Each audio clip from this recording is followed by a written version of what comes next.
How did you decide to get married, by the way? Mimi? Yeah. Shit, I got someone pregnant.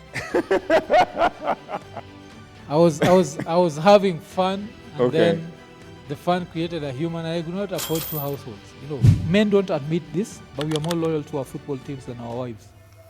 You can leave your wife, but you can't leave your football team. Interesting. You guys heard that? Yeah. Hopefully my wife will not watch this. But one of the things that I've come to learn about marriage is it's not in quotes about love. Does that make sense? That yes, you'll end up loving this person and you'll end up trusting this person. But if the only reason you're marrying them is love, then it'll last for long. People think that people make rational decisions when it comes to politics. But no, it's emotional. So we make emotional decisions. Morara is also one of the reasons why I know that Kenyans don't want change. And that's the reason why when I say that I feel like Ruto is coming back, there's a very high probability. I'll use Morara as the case. Philosophy teaches us that no one thinks that they are evil. It's a very interesting concept. So even when the president is getting Kenyans shot in the streets, he does not feel like he's doing something wrong. Episode 100 of the Couch Connect podcast.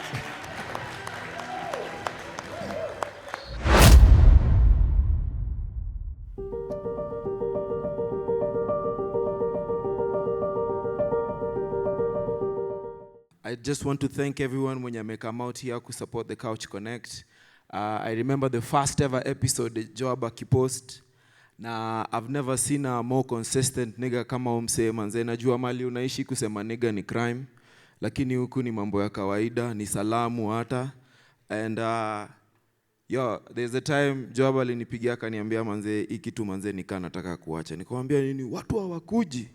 Nikamwambia consistency ndio key kitu kwa sababu hata sisi tukianzanga kufanya plays zetu za kwanza before they allowed us to perform on this stage we were performing on ukumbi ndogo huko hivyo and I remember tuliperformianga show watu watatu but deep down naweza waambia that was the best show personally I ever did kwa sababu as an artist nili feel fulfilled. So nilipatana na Joab around 10 years ago. He was a student at JKUAT. Alikuwa anafanya sijui engineering ya aina gani. And then when he told me he wants to do a podcast, I figured maybe he was going to host a bunch of engineers. And they're going to talk about engineering stuff and all that. Lakini, wapi, sisi hawa. I remember the first project I ever wanted to do as a producer. Nilimapproachingi nikamwambia Joab, that time he had a camera. And mimi nilikuanga najua ndo shoot kitu tu unafaa kukuwa na kamera. So nikamwambia kamera yako nataka unipatie tu shoot nayo shughuli fulani. Kidogo kijana akapanda ndege akaenda ugaibuni. Nikabaki na show yangu hapo kwa mkono. But either way manze it's been an amazing journey. I've been an avid fan of the podcast. Now I appreciate you guys for coming out here and supporting the podcast here physically and online. Manze jipigieni makofi manze. Yeah. So thanks for coming out, guys. I actually can't see you. I thought, when I was seated down there, Mwaf. Yeah, unaweza from the other side unaona hivi. Hapa tunaona tu giza. No, tu giza. I mean, so I can't even tell how many you guys are over there. Hata mtu akiamua kuni traumatize. Nishaikwambia kabla tunaenda Kisumu nikasikia wenda kurushia chupa. So mtu akiamua kurusha chupa saa hizi inatufikia hata kabla tuione. Like we can't see anything. But asanteni for kutokea. Hii time Ogato na just microphone yake and so tuna hope to have a good podcast. Kibe ana run late, si ndio? Yeah, Kibe may run into some emergency. So ndio maana mnachekia hapa viti ziko mbili saa hizi but hopefully atafika in time. Hopefully atafika in time for us to continue the show. But thanks very much for making it episode 100 of the Couch Connect podcast. Man, this is so surreal. I had you, funny thing, I had you in episode 50. Oh, okay, yeah. And I didn't imagine, so when I was planning for this, I didn't think that through. So Mazee, 2-3 days ago, I was trying to look for the episode that we did together. I was telling someone. Then it is episode 50, man. So. Ile live. What's that? Ile live will you join? Ile live joining na new ase. Yeah. So ndio nikamwambia I think ndio nikatry kurecall hapo nikamwambia ilikuwa episode 50, man. Oh, okay. Damn, okay. Live number 50. Okay. Yeah, and Mwaf is a guy of numbers, man. Unakuwa msoma wa manambari. inaongelea something about you, unajua.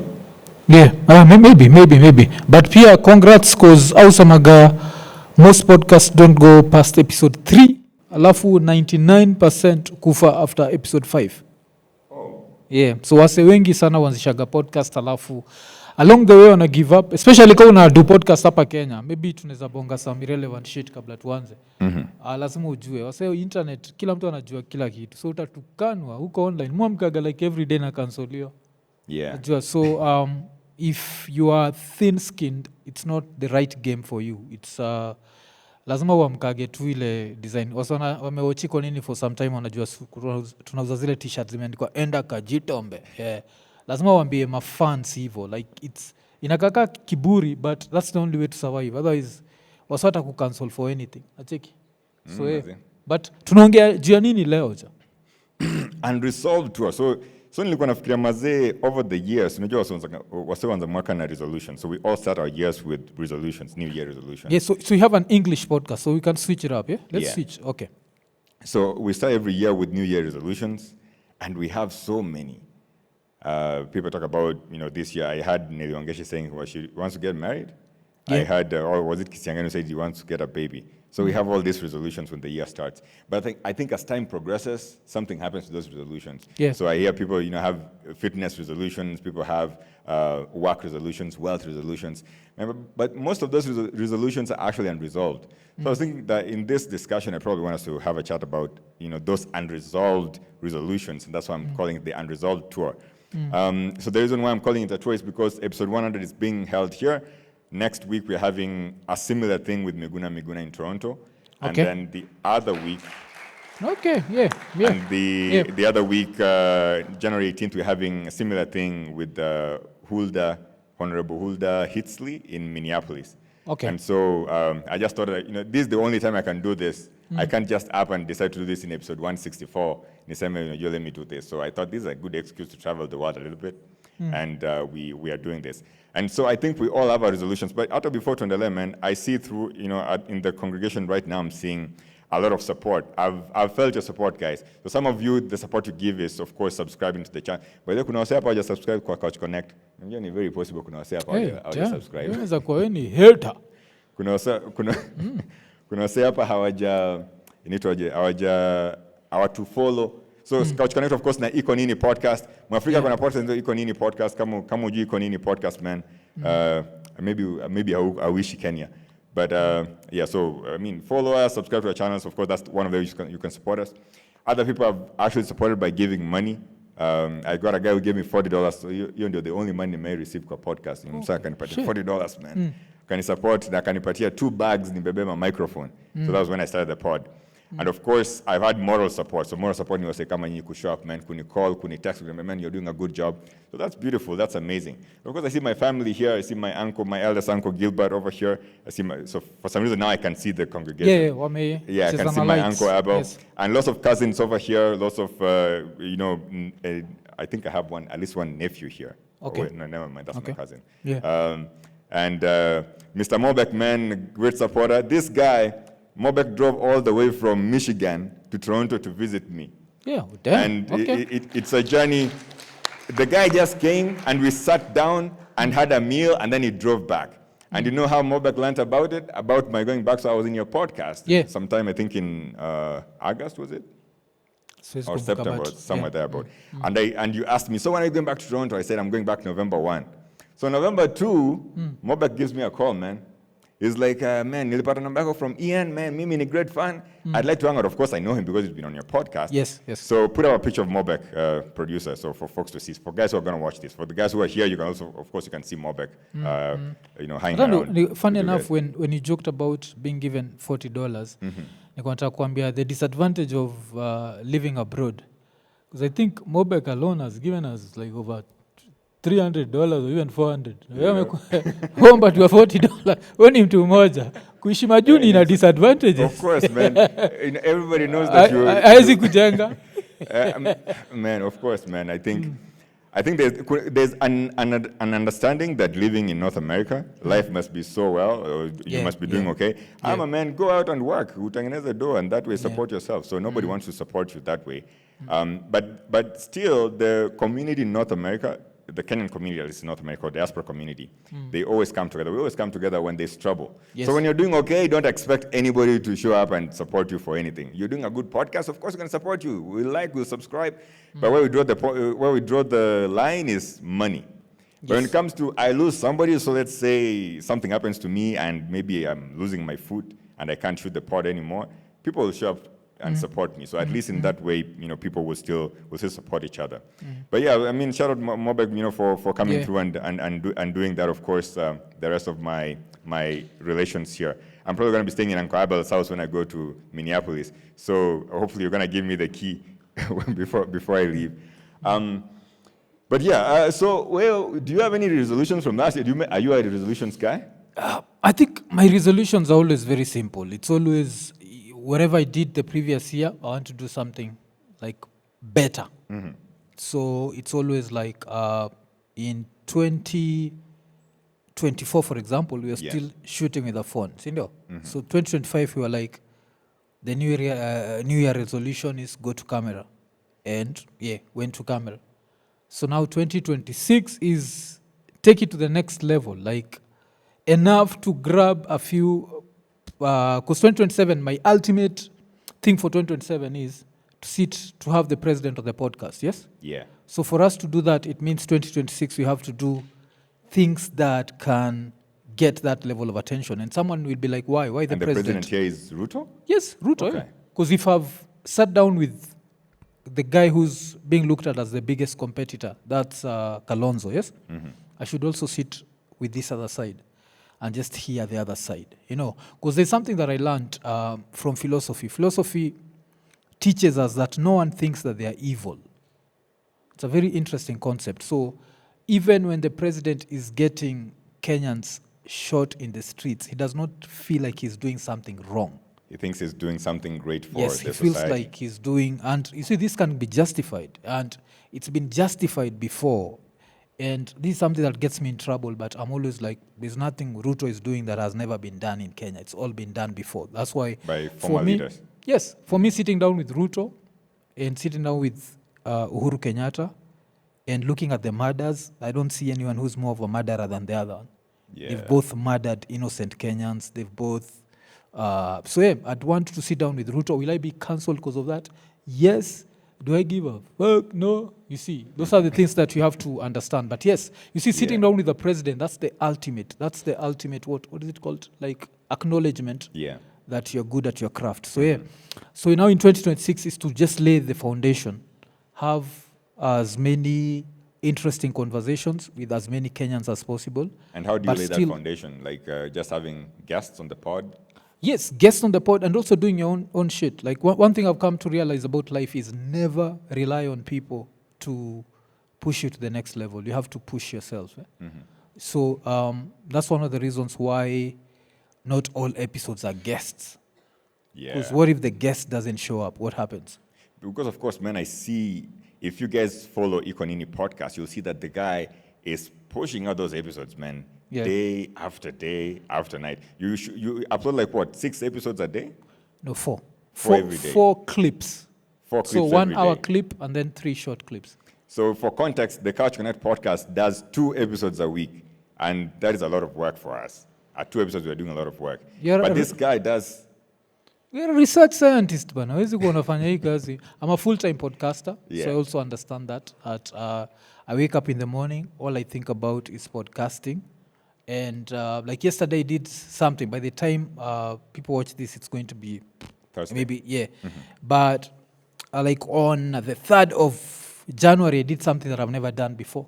What's that? Like I was watching Arsenal and I was so disappointed that I was like, I'm not even recording today. Like I had something to react to and I ended up not reacting to it. And I found that to be super unprofessional. And that's how I started the year 2026 on some very unprofessional bullshit. And to give context, so Mwafreeka is a great soccer fan. I'm not a soccer fan at all. I mean, I support Man U, but I'm not such a great soccer fan. So we were here yesterday trying to scout out the venue and see what it looks like and, get ready for today. And this guy was like, I have a very important appointment at, at 6 p.m. or something? Yeah. And I got to leave, man.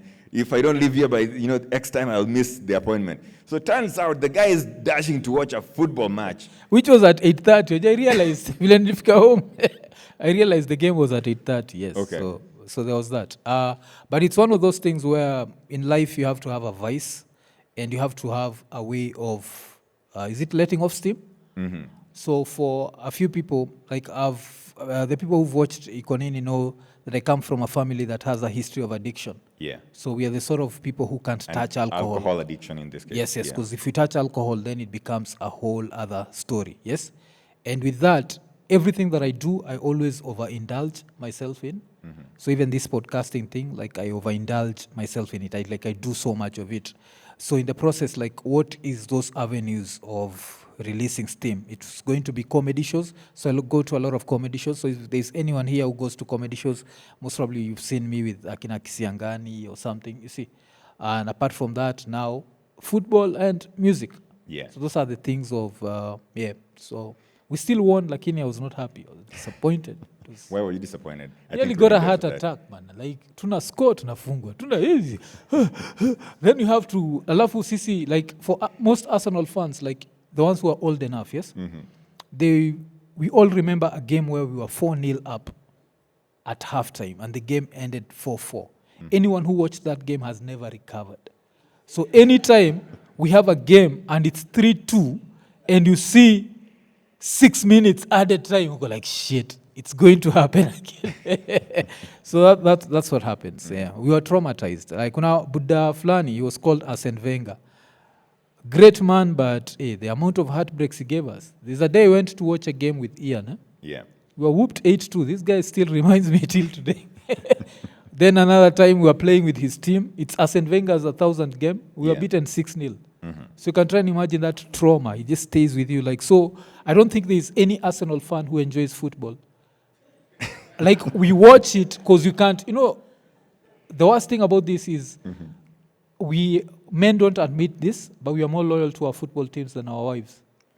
You can leave your wife, but you can't leave your football team. Interesting. You guys heard that? Yeah. So my wife is going to be there like, why are you watching this? And you just keep getting beaten, and I'm there. I'm just loyal, like, So until we win a game, so this guy is like reminding us that we've never tweeted. Yeah. We are EPL champions. Mm-hmm. So before we tweet that, we'll always watch any Arsenal fan as kudanganye. Yeah. If we are leading with 1 goal and there's more than 3 minutes added, waga tuna sweat kabisa. Game ikiisha, we are like, yeah. And that's that. Yeah. Oh, man. So that's one of the reasons why. I always like having this discussion with soccer fans because I can never relate. I mean, whether it's soccer or even American football fans. I have my uncles here; they love American football, man. A great fan of the Minnesota Vikings over here, Uncle Gilbert. But man, I never understand American football. First of all, because it's I guess very complicated. At least I understand rugby a little bit, but I never understand the love that you guys have for. It makes soccer no or sense. Football, American Makes football no sense. in that case. Right. Makes no sense, but it goes back to something we learned in high school.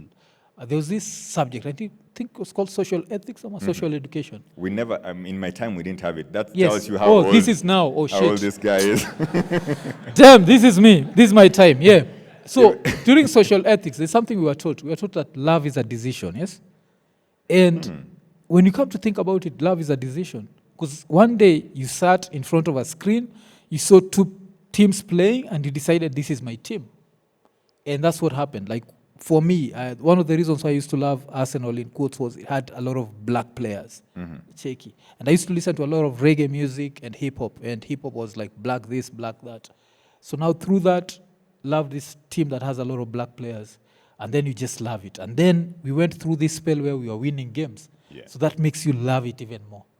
So now you win games and then you just stop. There was no even warning. Tuliacha. Like 20 years ago, we won a golden cup, went unbeaten. Then 20... That was what, 22 or 4? Saizi 2 or 4. Yeah. 22 years later, bado tuko like, hey, kikombe ya gold, ama ilikuwa curse? Was it a curse? Like, yeah, that's the last thing that we want. But hey, Yeah, sorry, man, we started talking about football. That was not supposed to be the story. Of course. I mean, the conversation goes where it goes. Okay, okay. I mean, of course, we are unresolved, but conversation goes where it goes. You said something interesting, though. You juxtaposed Kalonzo against Ruto. And Yeah. you said like, Kalonzo is Ruto's greatest competitor? Yes, right yes. now? He's the greatest competitor, not because of anything, but because of the fact that a few Raila supporters feel like they owe him something. They owe Kalonzo something? Yes. Okay. And he's also not divisive. You see, Raila was very divisive. Raila was the sort of person who didn't have a middle ground. People either hated him or loved him, and in equal measure. You see, him he didn't have. But I feel like Kalonzo has that thing where there are people who love him, people who hate him. But I don't think there are people who hate him. There are people who love him and people who don't care about him. Yeah. Understand? But Raila ilikuwa either unampenda ama unamchukia. Kukuwa na middle ground. But I would push back against the comparison that you give Ruto and Kalonzo. I think there's probably better nemesis. Okay. Is there a plural for nemesis? Yes, Nemesis. Or arch rivals for Ruto than Kalonzo. I mean, I would talk about a guy from my village, Mr. Matiang'i. Don't you think Mr. Matiang'i plays Yes, but he's not a politician. You see, he's still learning the game. You see, politics is just, you see something that Morara tried and people beat him down. But politics is that shit that Morara did. Remember when Morara came from like a court proceeding and he was in the middle of town and he just jumped juu ya gari and started talking to the people. That's Morara. Morara has done that in the CBD. Has Matiang'i ever done that? Well, You understand? So you have to learn the game. You have to learn how to. And with Morara, Morara is also one of the reasons why I know that Kenyans don't want change. And that's the reason why when I say that I feel like Ruto is coming back, there's a very high probability. I'll use Morara as the case. Why? Because this guy shows up. I want to adjust your mic. Yes, he shows up. want No, it's to, okay. It's okay. It's okay. So he shows up and he's like, you know what? We can do this thing, but this is politics and we need to act like it's politics. The next minute is, you just want our money, fuck you, what? People beat him down, mpaka he ends up disappearing. Yeah, I think it's coming And back now. Yes, he's trying to come back, but that showed me that Kenyans don't want change. Because when it comes to the people that we want, we always look for what's the one reason why we should hate you for. And I say this as a person who was not on the Morara bandwagon from day one. Understand? Yeah. Like I remember, I've never forgotten this day, but there's a day when I was watching, when I just started doing my reaction videos. Yeah. It was just, I'd started just doing the reaction videos. So I'm watching this show, and Morara, I think, was on JKL. I don't know if it was JKL, but he was on a show. And he said that Ruto had called him. I remember that. Yes. So when he did that, I'm supposed to react. And normally I react like at around 1 a.m. So I watched the show, and then I'm like, let me go react. So I react to the show. I'm like, there's no way a president can call Morara. Yeah. Then I go and sleep. Video inafaa kupremie at 7 a.m. Simi naamka zangu, muamkaga 10, 11. Alafu kishaamka na do shughuli zangu, then I go to the comments. Fuck you. You've been paid by Ruto. Unalamba makende ya Ruto matako. They're like, shit. So people loved him to that level. Then the next minute, Kenyans hate him. I'm like, that video is still up. I think our political stand is one of the most unresolved Kenyan issue. If I were to compare us to Britons, for instance, or Americans, you would find guys who are Democrat from birth, or Republican from birth, or conservative in England, or Labour Party. I don't know what English parties are, but they are there from birth, and they believe in that stuff from when they are born to when they grow old. But I think that for us, we kind of wane from one person to the other. I was joking with one of the members of the audience here earlier on. He's a great friend of mine. I'm not gonna say his name. And if you know this, you know. So a few years ago, the guy was on TV. He's an influencer too, I'd say. He's a content creator too. So he stood on TV and he said, he was giving, so in front of a green screen, and in the green screen there's a video of some floods that are happening in Kisi town, and he's like, look at this. What is this? Matiang'i kwanolire. Kwanolire kwa bere unegioto. Translated to, Matiang'i, you are so huge, and now you look like a frog. And now the guy is a very strong Matiang'i supporter, you know? And so I say that, you know, Which guy is this? He's a friend of mine. I'm gonna show you later on. Okay. Yeah. No, and I thought it's He's in the audience right now. He knows himself. Yeah. He's a great friend of mine. And we were joking about this, of course. And one thing that he told me is that one thing that we are as Kenyans, our politics is not very decisive. We have not decided what we want. We will be with this guy today because this guy seems like, you know, he's either our person, he seems to be making some change. But tomorrow we will be with another guy either because he's a tribesman, believes in our ideologies, or because he's in a party that is wealthy, or maybe because I'm a businessman and I'm going to benefit from what he's going to give me. And maybe one of the resolutions that I think probably people made last year is to get a voter's card. Yes. Or something. Do you think that's going to make a change? Yes and no. Why? Because Kenyans are not getting these voters cards, and everyone is claiming, oh, it's happening. It's just Ruto who's saying we are not getting the voters cards. But I don't think Kenyans are getting the voters cards. I think 2024 happened too soon, if that makes sense. If 2024 had happened in 2026 and the elections are next year, I think there'd be a certain level of urgency. Yeah. But the fact that it happened that time, and then what else happened? Kenyans were killed. 2027 comes, the killings are really bad, you see. With time, what happens? You remember, like, after Sabasaba, people are like, there'll be Nane never happened. Tisa never happened. You see, like, you can be beaten into submission, yes? And I feel like Kenyans have been beaten into submission. Yeah. And because that has happened, there's no that urgency. And then there's something that we love saying that's very good for politicians. When we say that there's no difference between this one and this one, it's a very good thing for politicians. Because what happens is it creates that level of, you know, I don't need to, if I'm choosing between, let's say, Kalonzo, Ruto, and who else? Maybe Matiang'i or someone else. Who else can we put there? Gachagua. Let's say Gachagua could run. If you tell people that they're all the same. CJ. Maraga. Yes, Maraga. You see now Maraga is very different, and Maraga is also not a politician. You see the worst thing about politics, and this is a worldwide phenomenon, is politics is emotional, yes? Politics is not, people think that people make rational decisions when it comes to politics, but no, it's emotional. So we make emotional decisions. So that's why it was very easy to campaign against Raila, because the emotion, hate, you can use hate to push him down. Yeah. And the people who love him use love. But now, if it's someone who does not stir any emotion, it becomes a problem. And when there's that problem where people don't hate you enough, all I need to come and say is there's no difference between these people.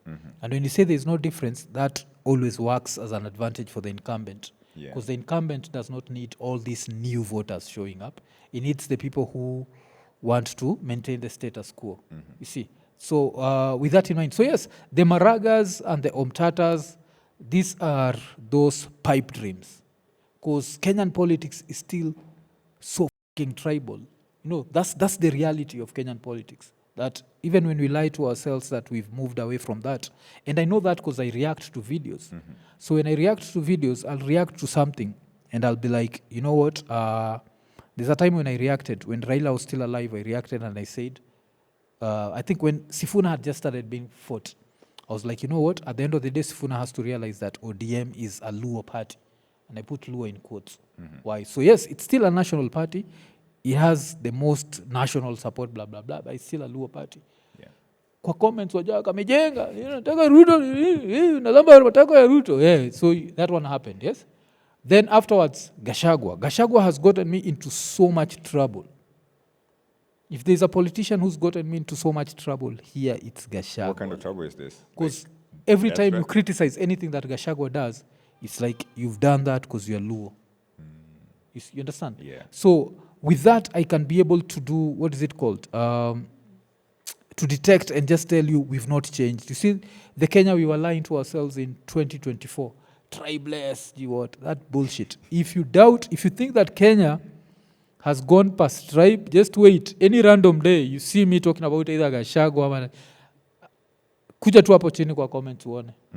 You'll see the comments. They are super very tribal. tribal. Yes. This tribe, this other tribe, this, you see. So it's that nonsense, and because of that, as I keep saying, politics is emotional. So right now, the person who can stir emotions in Central Province is Gachagua. Yeah. You see, the person, of course, Ruto has his side huku Rift Valley, and then upper in between Wajaka, wako caught between Ugasagwa.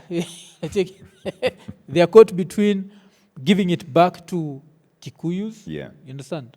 And so it's that tribal nonsense. And with that, it shows me that the Omtatas and the Maragas, it's just good on paper, but they're not going to get any votes. Yeah. Like if you're to be realistic, they are not, unless hao wenyewe decide kuwa politicians, because also they themselves are not politicians.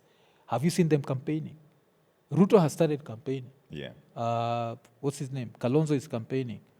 These guys, I've never seen them anywhere. I see them in these 2 town hall meetings. Like you mekaa chini na wasee hivi. That's not enough. You have to convince Mama Mboga. You have to upande juu ya gari uconvince Mama Mboga. Nacheki. Yeah. And that's why, to me, the person who stood the highest chance was Morara. And we beat Morara down. Anyone else who we think can make change, according to me, stands 0 chance. Morara stood a higher chance than Omtata and Maraga. But now with Morara, shida yake ilikuwa age.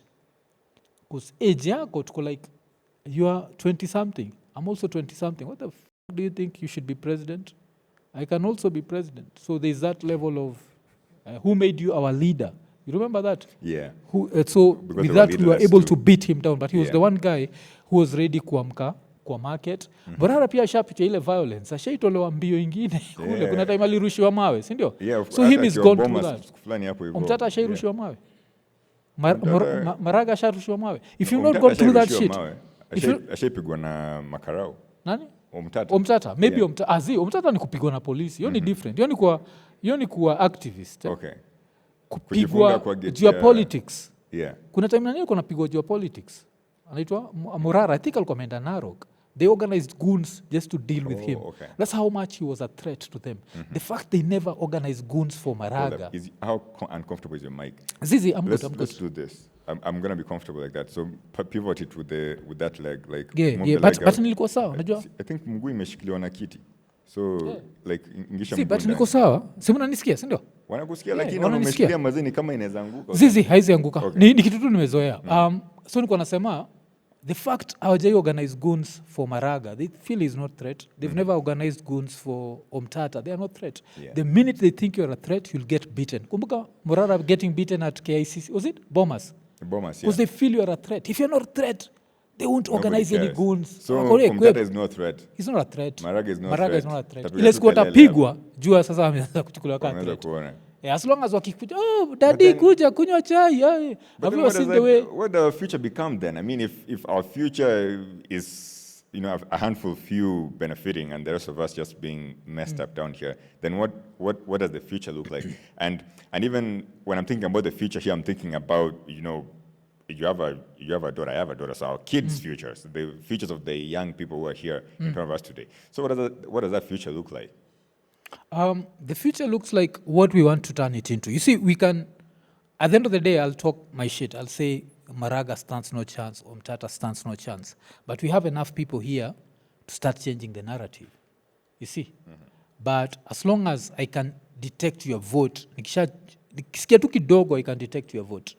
So I'll just know, you're going to vote this way. Yeah, you're going to vote this way. It means that we don't want change. But if you want that radical change, it would take us thinking radically and also each one teach one. So you start by level ya convince your mom, and then your dad on why, you know what, we've tried this tribal formula and it's not worked out for us. Yeah. Maybe it's time to do this. And even with tribalism, we have to be honest enough to understand that one of the things that I hate, I don't like about Kenya is when we think about the founding fathers, we put Jomo Kenyatta, sindio?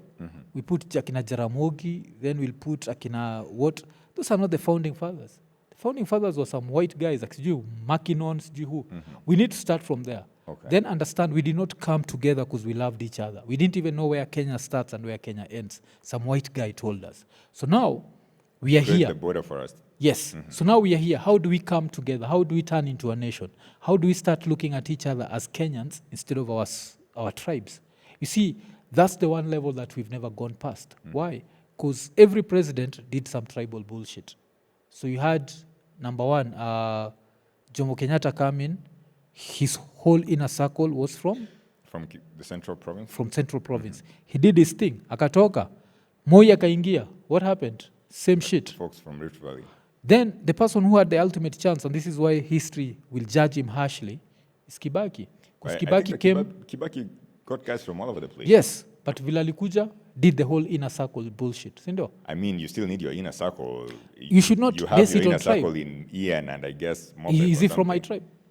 You understand? Your inner circle doesn't have to come from your tribe. Okay. Understand? But also granted When you're looking that at the in bigger Kibaki's picture. Case, in Kibaki's case, these are guys that he probably went to school with. It's not that he met them on the Fuck street the one school morning. he went to. Buddha. It's one morning. You can't meet me today, Mwaf, and I become your best friend though. And start, Politics is and- not about best and go friends. into your Inafaku inner about circle. meritocracy. Sindo? It should be about meritocracy. I mean, let's even look at Trump. Trump has his inner circle of guys, and these are guys that have been in the bundus with, his business partners. You'd find that there's guys that invest in companies with and stuff like that.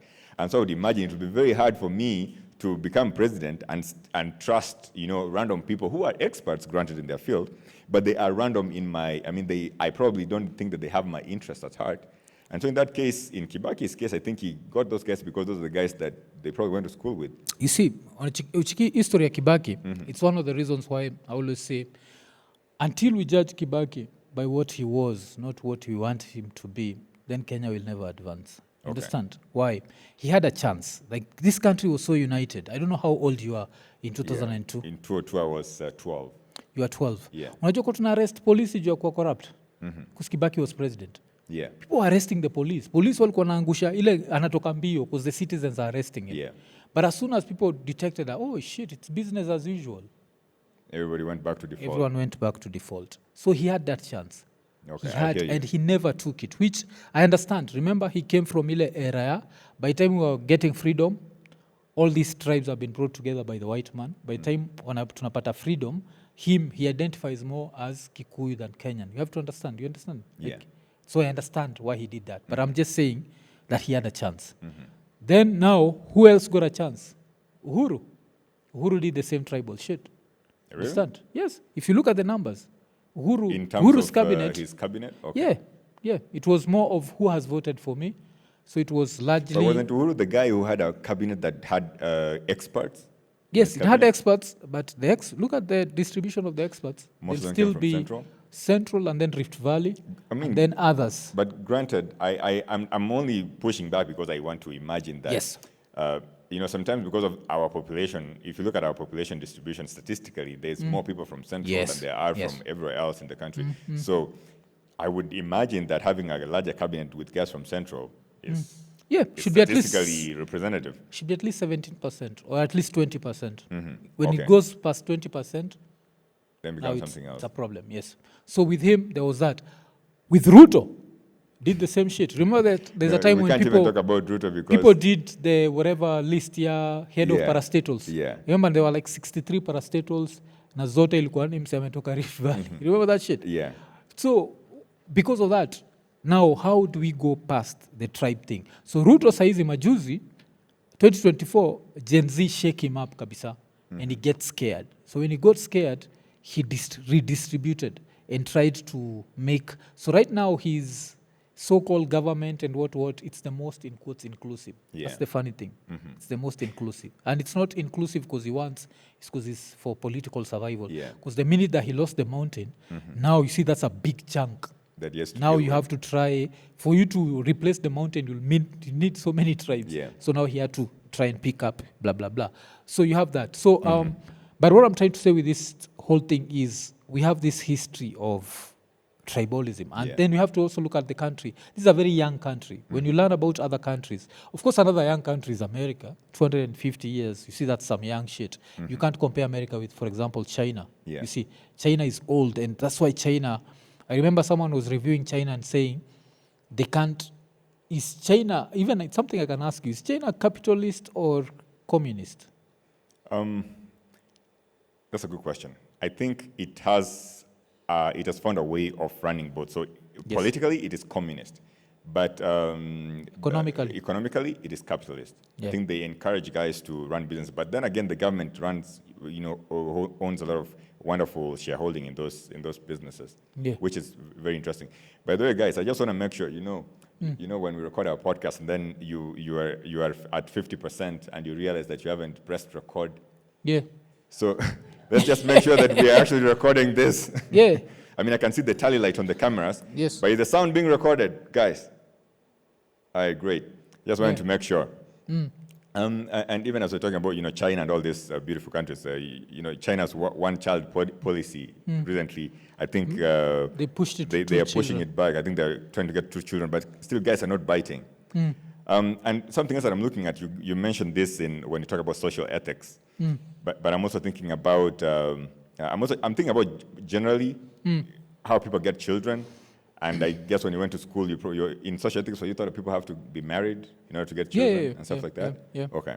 So I feel like the society we live in right now is kind of pushing back on marriage a little bit. How did you decide to get married, by the way? Mimi? Yeah.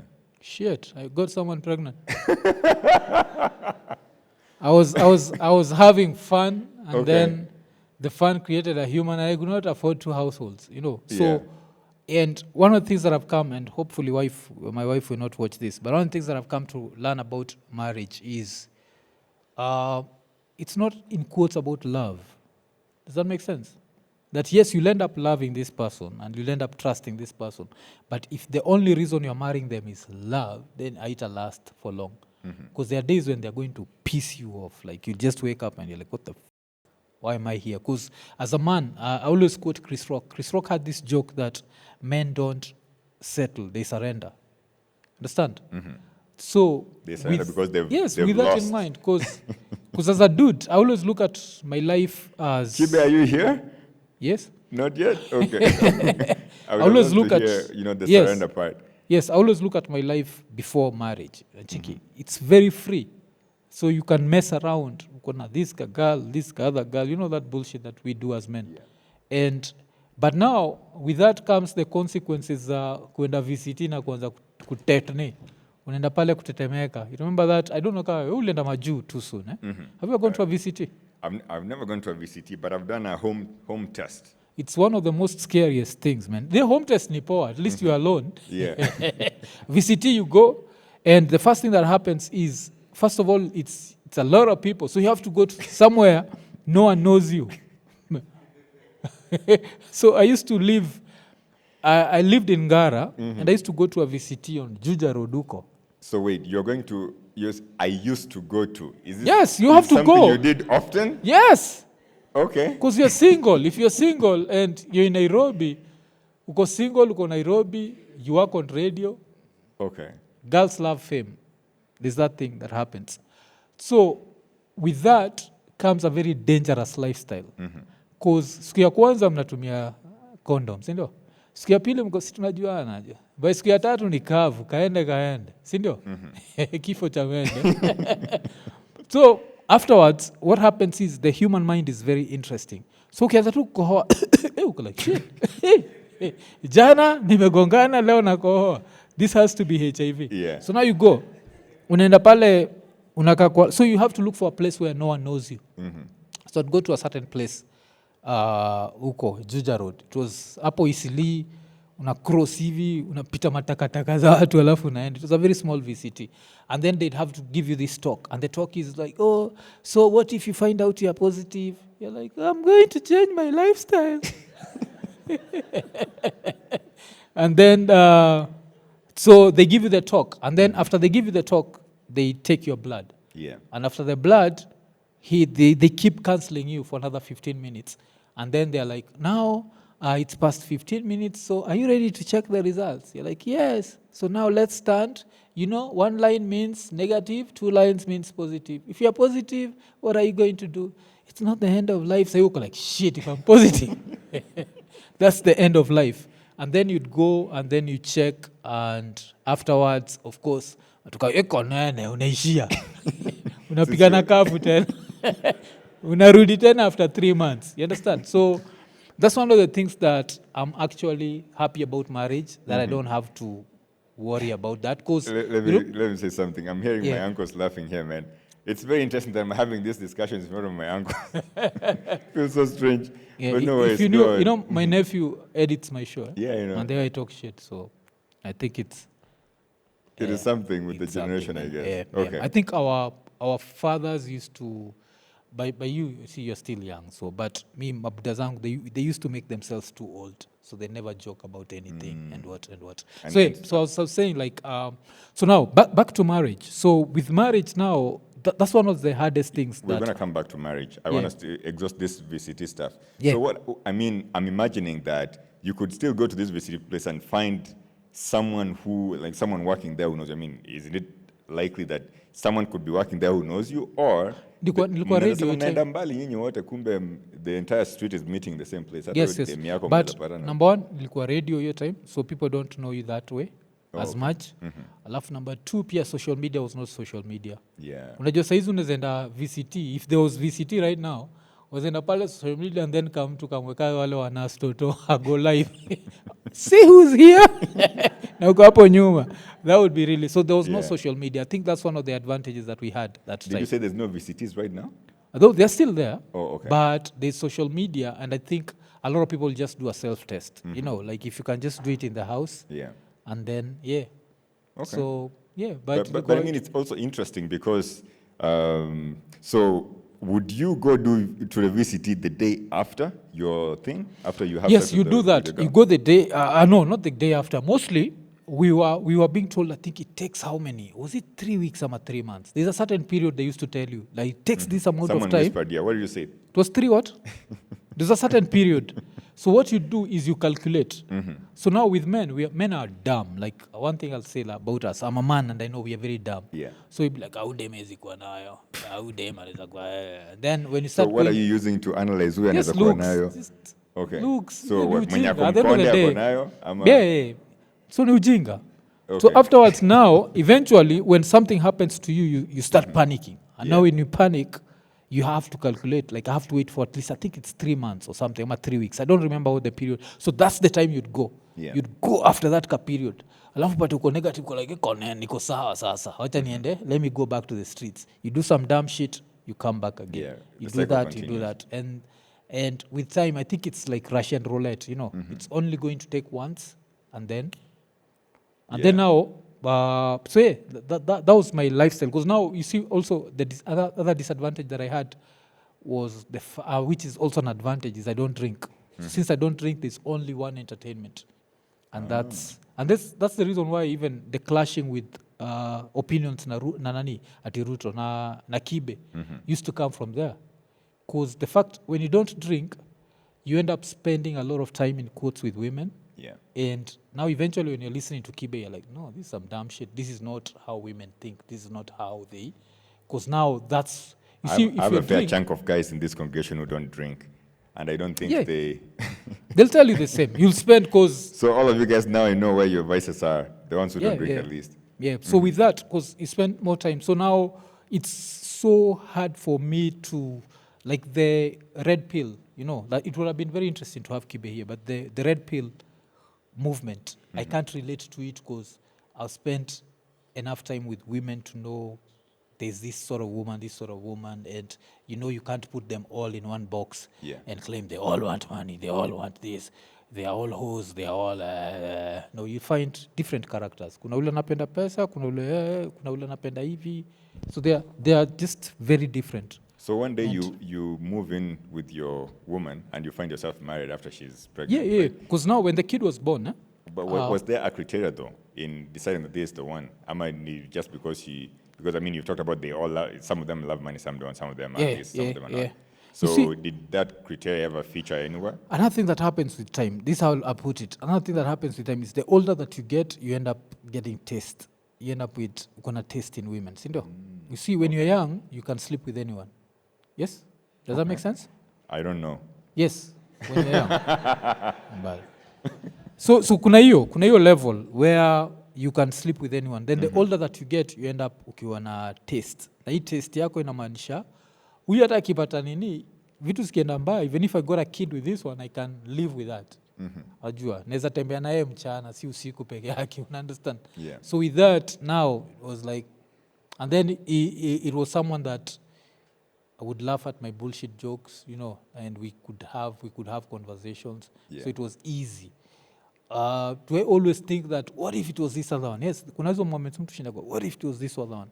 Because wale kuna wale who you come across them and they're either super materialistic ama they have something that just puts you off, but at that point you just want to sleep with them, so you don't look at that. But I think I was lucky enough that when that bad luck happened of someone getting pregnant, it was someone who I like the way but you did call I it know bad that luck. I'd get married your time? No. It was one of those things of I can't afford 2 houses, because it was a lot of coincidences. You see that one of the things that I remember, hii ngoma ya Sauti Sol ya mtoto akizaliwa na kuja na sahani yake. Yeah. I always joke hiyo sahani na kuja ikiwa empty, like they forget to say that shit. So what happened was, like, I used to work at QFM, and in late 2014 she says I'm pregnant, sindio? Early 2015 I'm fired. So shit, mtu huyo anakuja No sahani, money, no salary. sahani iko empty. Yeah. You see, so now ile time Nini I could support 2 households. I could be like, unaweza ishi huko na mi I'll pay rent, I'll pay but now you just move in. So nila move in, ita imtoya na nini, then after some point tuta move out. Then before you that turns into another then you're Then married. somehow you found yourself. Yes. there. And what happens is you still go through your phone, check your phone, you're like, what if I was talking to this one instead of this one? Then with time you just stop looking at your phone and, oh shit, I'm married. And you just keep it moving. It's interesting the way you got married, man. I mean, it's like you stumbled onto marriage. Yeah. It was accident. I was not planning to. I think there's an article I did. It appeared on The Nation. I think I was interviewed by Abigail Arunga, if I'm not wrong, and I dismissed marriage. This was like in 2013. Oh shit, 2015 I was there like, damn, what happened? And then you realize your freedom is gone, what? And then now, another thing that happens, I think the other side that people don't know about marriage is marriage makes you super focused. That's the other side. So everything has a disadvantage and an advantage. So what will marriage make you? You lose your freedom as a man. You can't do whatever you want to do. So that one you lose. But focus, like, I don't think even Nini as a podcast would be the way it is if there was no woman in the background. Yeah. There's just a certain level of focus that women bring into your life. What is that focus like? Is it that she pushes you to be focused, or because you have responsibilities? I for think them? because you have responsibilities, I think they just something, they go, and they always want you to be better. So if you are like this, they want to push you to the next level. They do it indirectly, but at the end of the day, when you look back, you'll be like, shit, I did this because of her. She pushed me to do this, pushed me to do that, and yes. Yeah. So there's always that element where a lot of people will not look at that. And that's the other thing. I remember, like, someone was explaining to me why right now, if you look at a lot of corporates, you'll find women in managerial positions more than men. And if you ask most men, like, how did this woman get there? They'll be like, she slept her way up there. But no. Difference is, even when it comes to work, women will always push themselves to learn more than sisi. Si tunakuwaga na certain level of pride, yes? So with this pride, hatutakagi kuonyeshwa vitu. And it's something that sometimes we do subconsciously. Like, I'll give an example of, and sorry to that guy, but there's a time that Ogato came with a friend of his, some young dude, and he was trying to show me, like, Mwafu, unafaa kufanya hivi na hivi. And I remember nikimwambia, sitafanya hivyo. Then eventually I was like, shit, as much as he's a young dude, I can learn something from him. So the fact that we as men never want to learn means that tunafikaga level fulani alafu tunakuwa constant. You see? But women on the other side, they are able to swallow their pride and learn something. Like Unajua? it's a, So hiyo ndio kitu imefanya lifelong learning for them. Yeah. So imefanya they can grow in that corporate world more than sisi. Because wewe utapigiwa simu ambeni aje, it's time to kwenda kwa ile seminar, you learn. You're like, shit, mi siendi, mi najua. And then you stay at the same level. Like so your career plateaus or something. Yes. Yeah. So but kile naweza sema to anyone ule na plan to get married if you get the right person. Because that's the other shit. If you get the wrong person, life will be hell. What would that be like, though, if life were hell? I mean... Oh, shit. I think another thing about me is when I eventually got married, I always had the attitude of, this is not a life and death thing. So if it doesn't work out, we can shake hands and go our separate ways. You decided that with your wife? Yes, and Evo plus mumwambia. This thing is not life and death. Yes, like one day if you wake up and you're not happy, unaweza nini tu, pia mimi nikiwake up I'll let you know. You see, the reason with that is... It's very interesting to see how the folks in the congregation, the comments feel about this statement. Yes, because you see, the minute you treat people as life and death, you become obsessive. So now you want to know their every move. Like, where are you? Who are you talking to? So you've had these stories where you have men who hit women because... I hosted a certain girl, anaitwa Queen Gadhoni, and Queen Gadhoni was saying that there's this time her boyfriend, my husband, came to pick her up at work. Alafu she was dealing with a client, and after alimaliza, the client akampatia tip, like ile, and it was cash. Like, hey, thank you, menisaidia sana, thank you, akampatia 5,000. Yeah. And then the dude was like, hey, unapeleka umalaya kazini, poop. You see, that level of... Really? Like, yes. Bitter up? Yeah.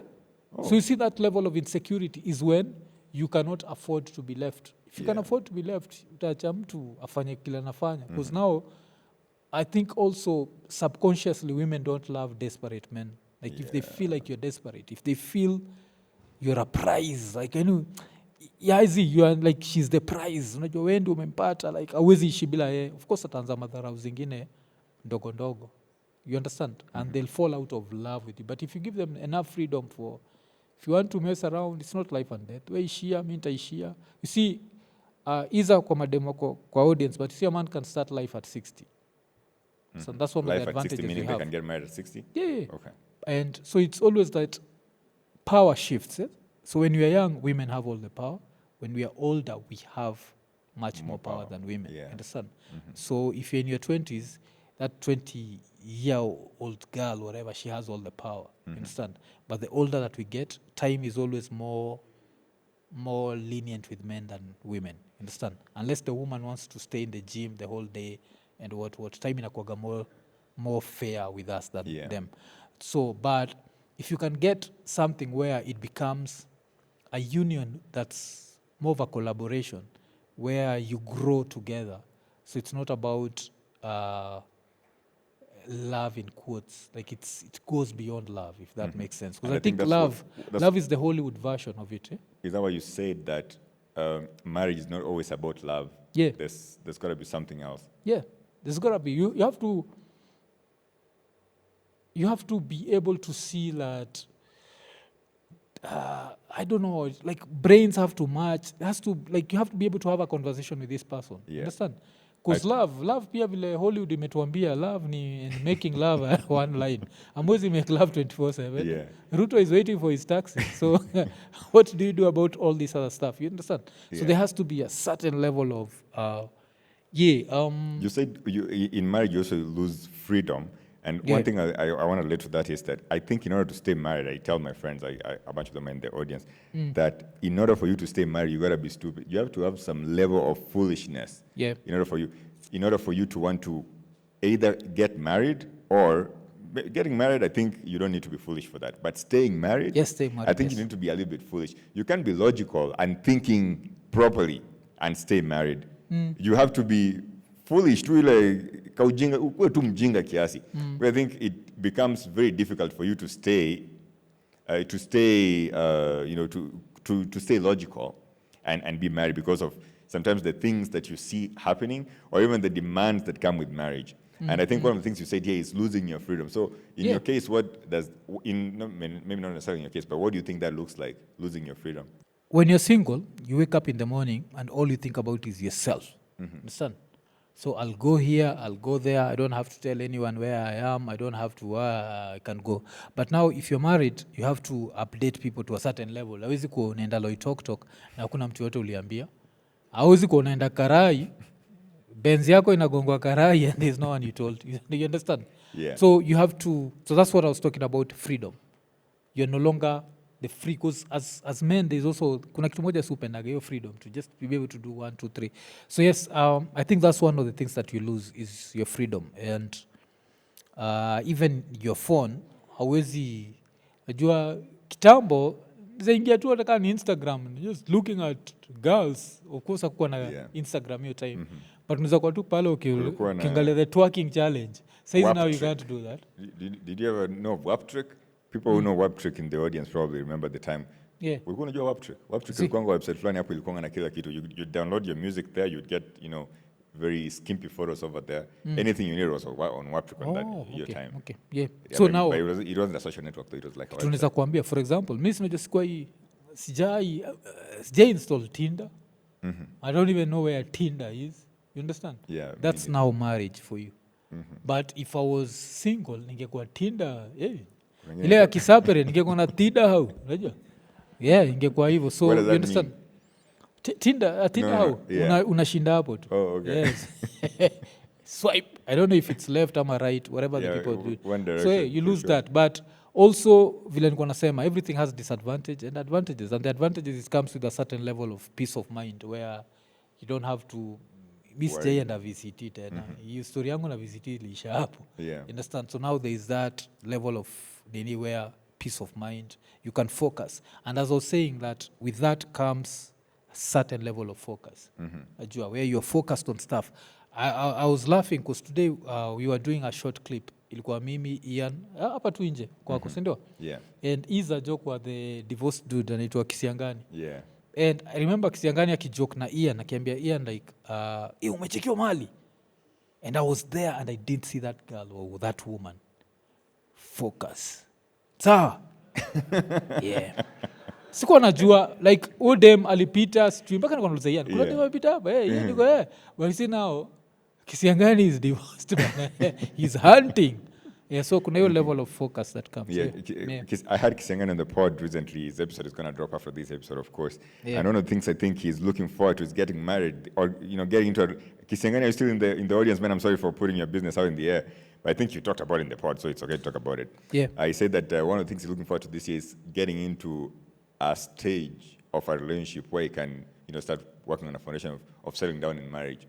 But I also think that the generation that is there right now, I wouldn't, maybe both the millennials and the Gen Z, they put marriage so far off, either far off from the mind or far off in time. They're either hoping to get married in the future or not get married at all. And even statistically, there is a large chunk of men who are over 50 who were either married and got out and decided not to go back to it again, but also have just decided not to get married. And it's interesting that we're having this discussion here. I mean, one of the unresolved issues of this marriage is that marriage tends to be painted with a lot of disadvantages, but I think you are painting it that it has, yes, disadvantages, but there's a bunch of advantages too that come with it. And I don't know if, I mean, it's useful to talk about, to look at those advantages. So disadvantages, I'll keep saying. If you marry the wrong person, shit, every day is a disadvantage. Because if you're a woman and you marry some boxer wannabe, turns into a punching bag, you see, that's a disadvantage. Yeah. If you're a man and you marry some kasaiko, ulonamka asubuhi unapata ameamka maji moto iko yeah, unacheki. So now it becomes, so that's the sort of thing you'll hear, that there are men who will go home, drive home, stay in the car for like 30 minutes before Pandeju. Yeah. Why? Because they married the wrong person. But if you marry the right person, then there are advantages. And I always say, if you marry the wrong person, get out as soon as possible. Get out as soon as yesterday. Count your losses fast. Usingoje. Because I think, like with anything, even with business, no one wants losses. Yeah. So you'll keep putting things into, and marriage to a certain level is a business. It's a contract. It's business-like. Because kuna the level of wealth that's involved. You're trying to create wealth together, build wealth. Nini. So there's that. If you marry the wrong person, shit, I can only imagine. Because this is someone ule mnalala kwa kitanda moja, like mko kwa hao moja, alafu ampendani, ama mnachukiana, like how? That's hell. Yeah. And I think that's what a lot of people use to kunini marriage. Nacheki. But if you marry the right person, it's nini, mtakosana, yes, but it's never to the certain level of so hey, afadhali nikufe than it never reaches that level. Yeah. You see, so I think kuna hiyo. You talk about wealth here, and one of the ways to create wealth is getting into business. Of course, granted, there's people who never want to get into business. There's people who've tried so many businesses, they've failed all the time. And you've been in business, I'd say, for a fair chunk of your adult life. And it's amazing that your podcast, which you run as a business, of course, is working amazingly for you. And I think there's very many people in the audience who've tried businesses so many times, but those businesses have failed. I know you're not a business expert. I think we can talk about that in the context of where we live right now. So one of the things that you've said is that you shouldn't wake up in the morning and you shouldn't leave your job or resign from your job without having decided before you left home to resign from your job. Yes. What informs that? Ghetto Radio. So I always give the story of Ghetto Radio. So if anyone who's... I've never researched Ghetto Radio kwa AI. It would be interesting to see. Let's do it right now. Because look at the founders of Ghetto Radio. I'd want to see. I just go to Google? Yes. Okay. Just write the founders of Ghetto Radio. But in the meantime, I'll be giving people the story. So in July, specifically on July 13th, 2010, Sindio, I woke up in the morning and I went to Ghetto Radio. Did I know that by the time I'm coming back home, I'd have quit? No. So in the afternoon, I had a meeting. I think the meeting was at Scanad. Yes? Scanad is this advertising agency.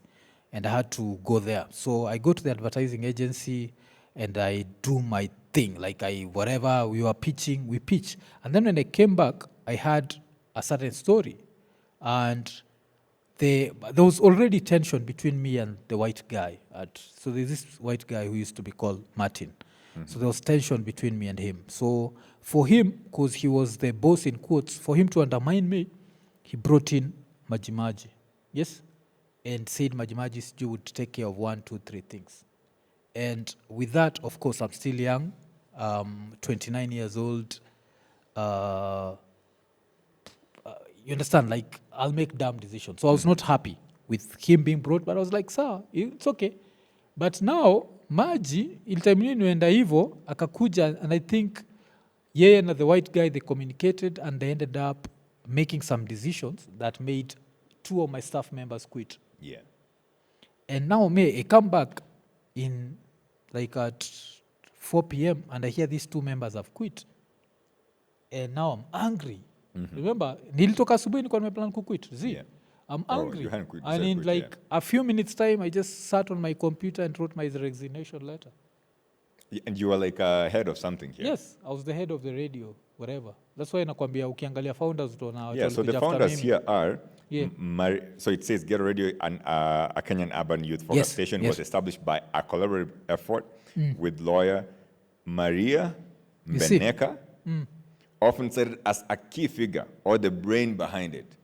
What the Poleni jo. What the Supported by Dutch organizations like Ghetto Radio Foundation and funding from Oxfam, Novi, etc. But then there's a summary here, then it says, key people entities, Maria Mbeneka, Julius Owino, aka Majimaji, Ghetto Radio Foundation in Holland, and Oxfam Novi and Doen Foundation. So and nowhere here is even Martin mentioned. Yes. So the real founders kulikuwa na mlami anaitwa Yap Shoot. Kuna Martin Brower, kuna Marion of Sarakasi, kuna Van Dyke wa Sarakasi, and then so that's those Dutch people. Alafu the first Kenyan ni mimi. Macarios. Place yote.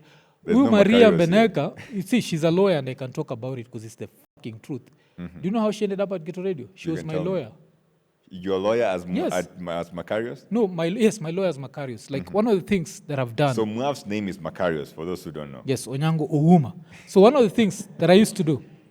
So this is one of the things I used to do. Like when I got into radio, I've always been the sort of person to stretch your hands, like put your hands in as many pots as possible.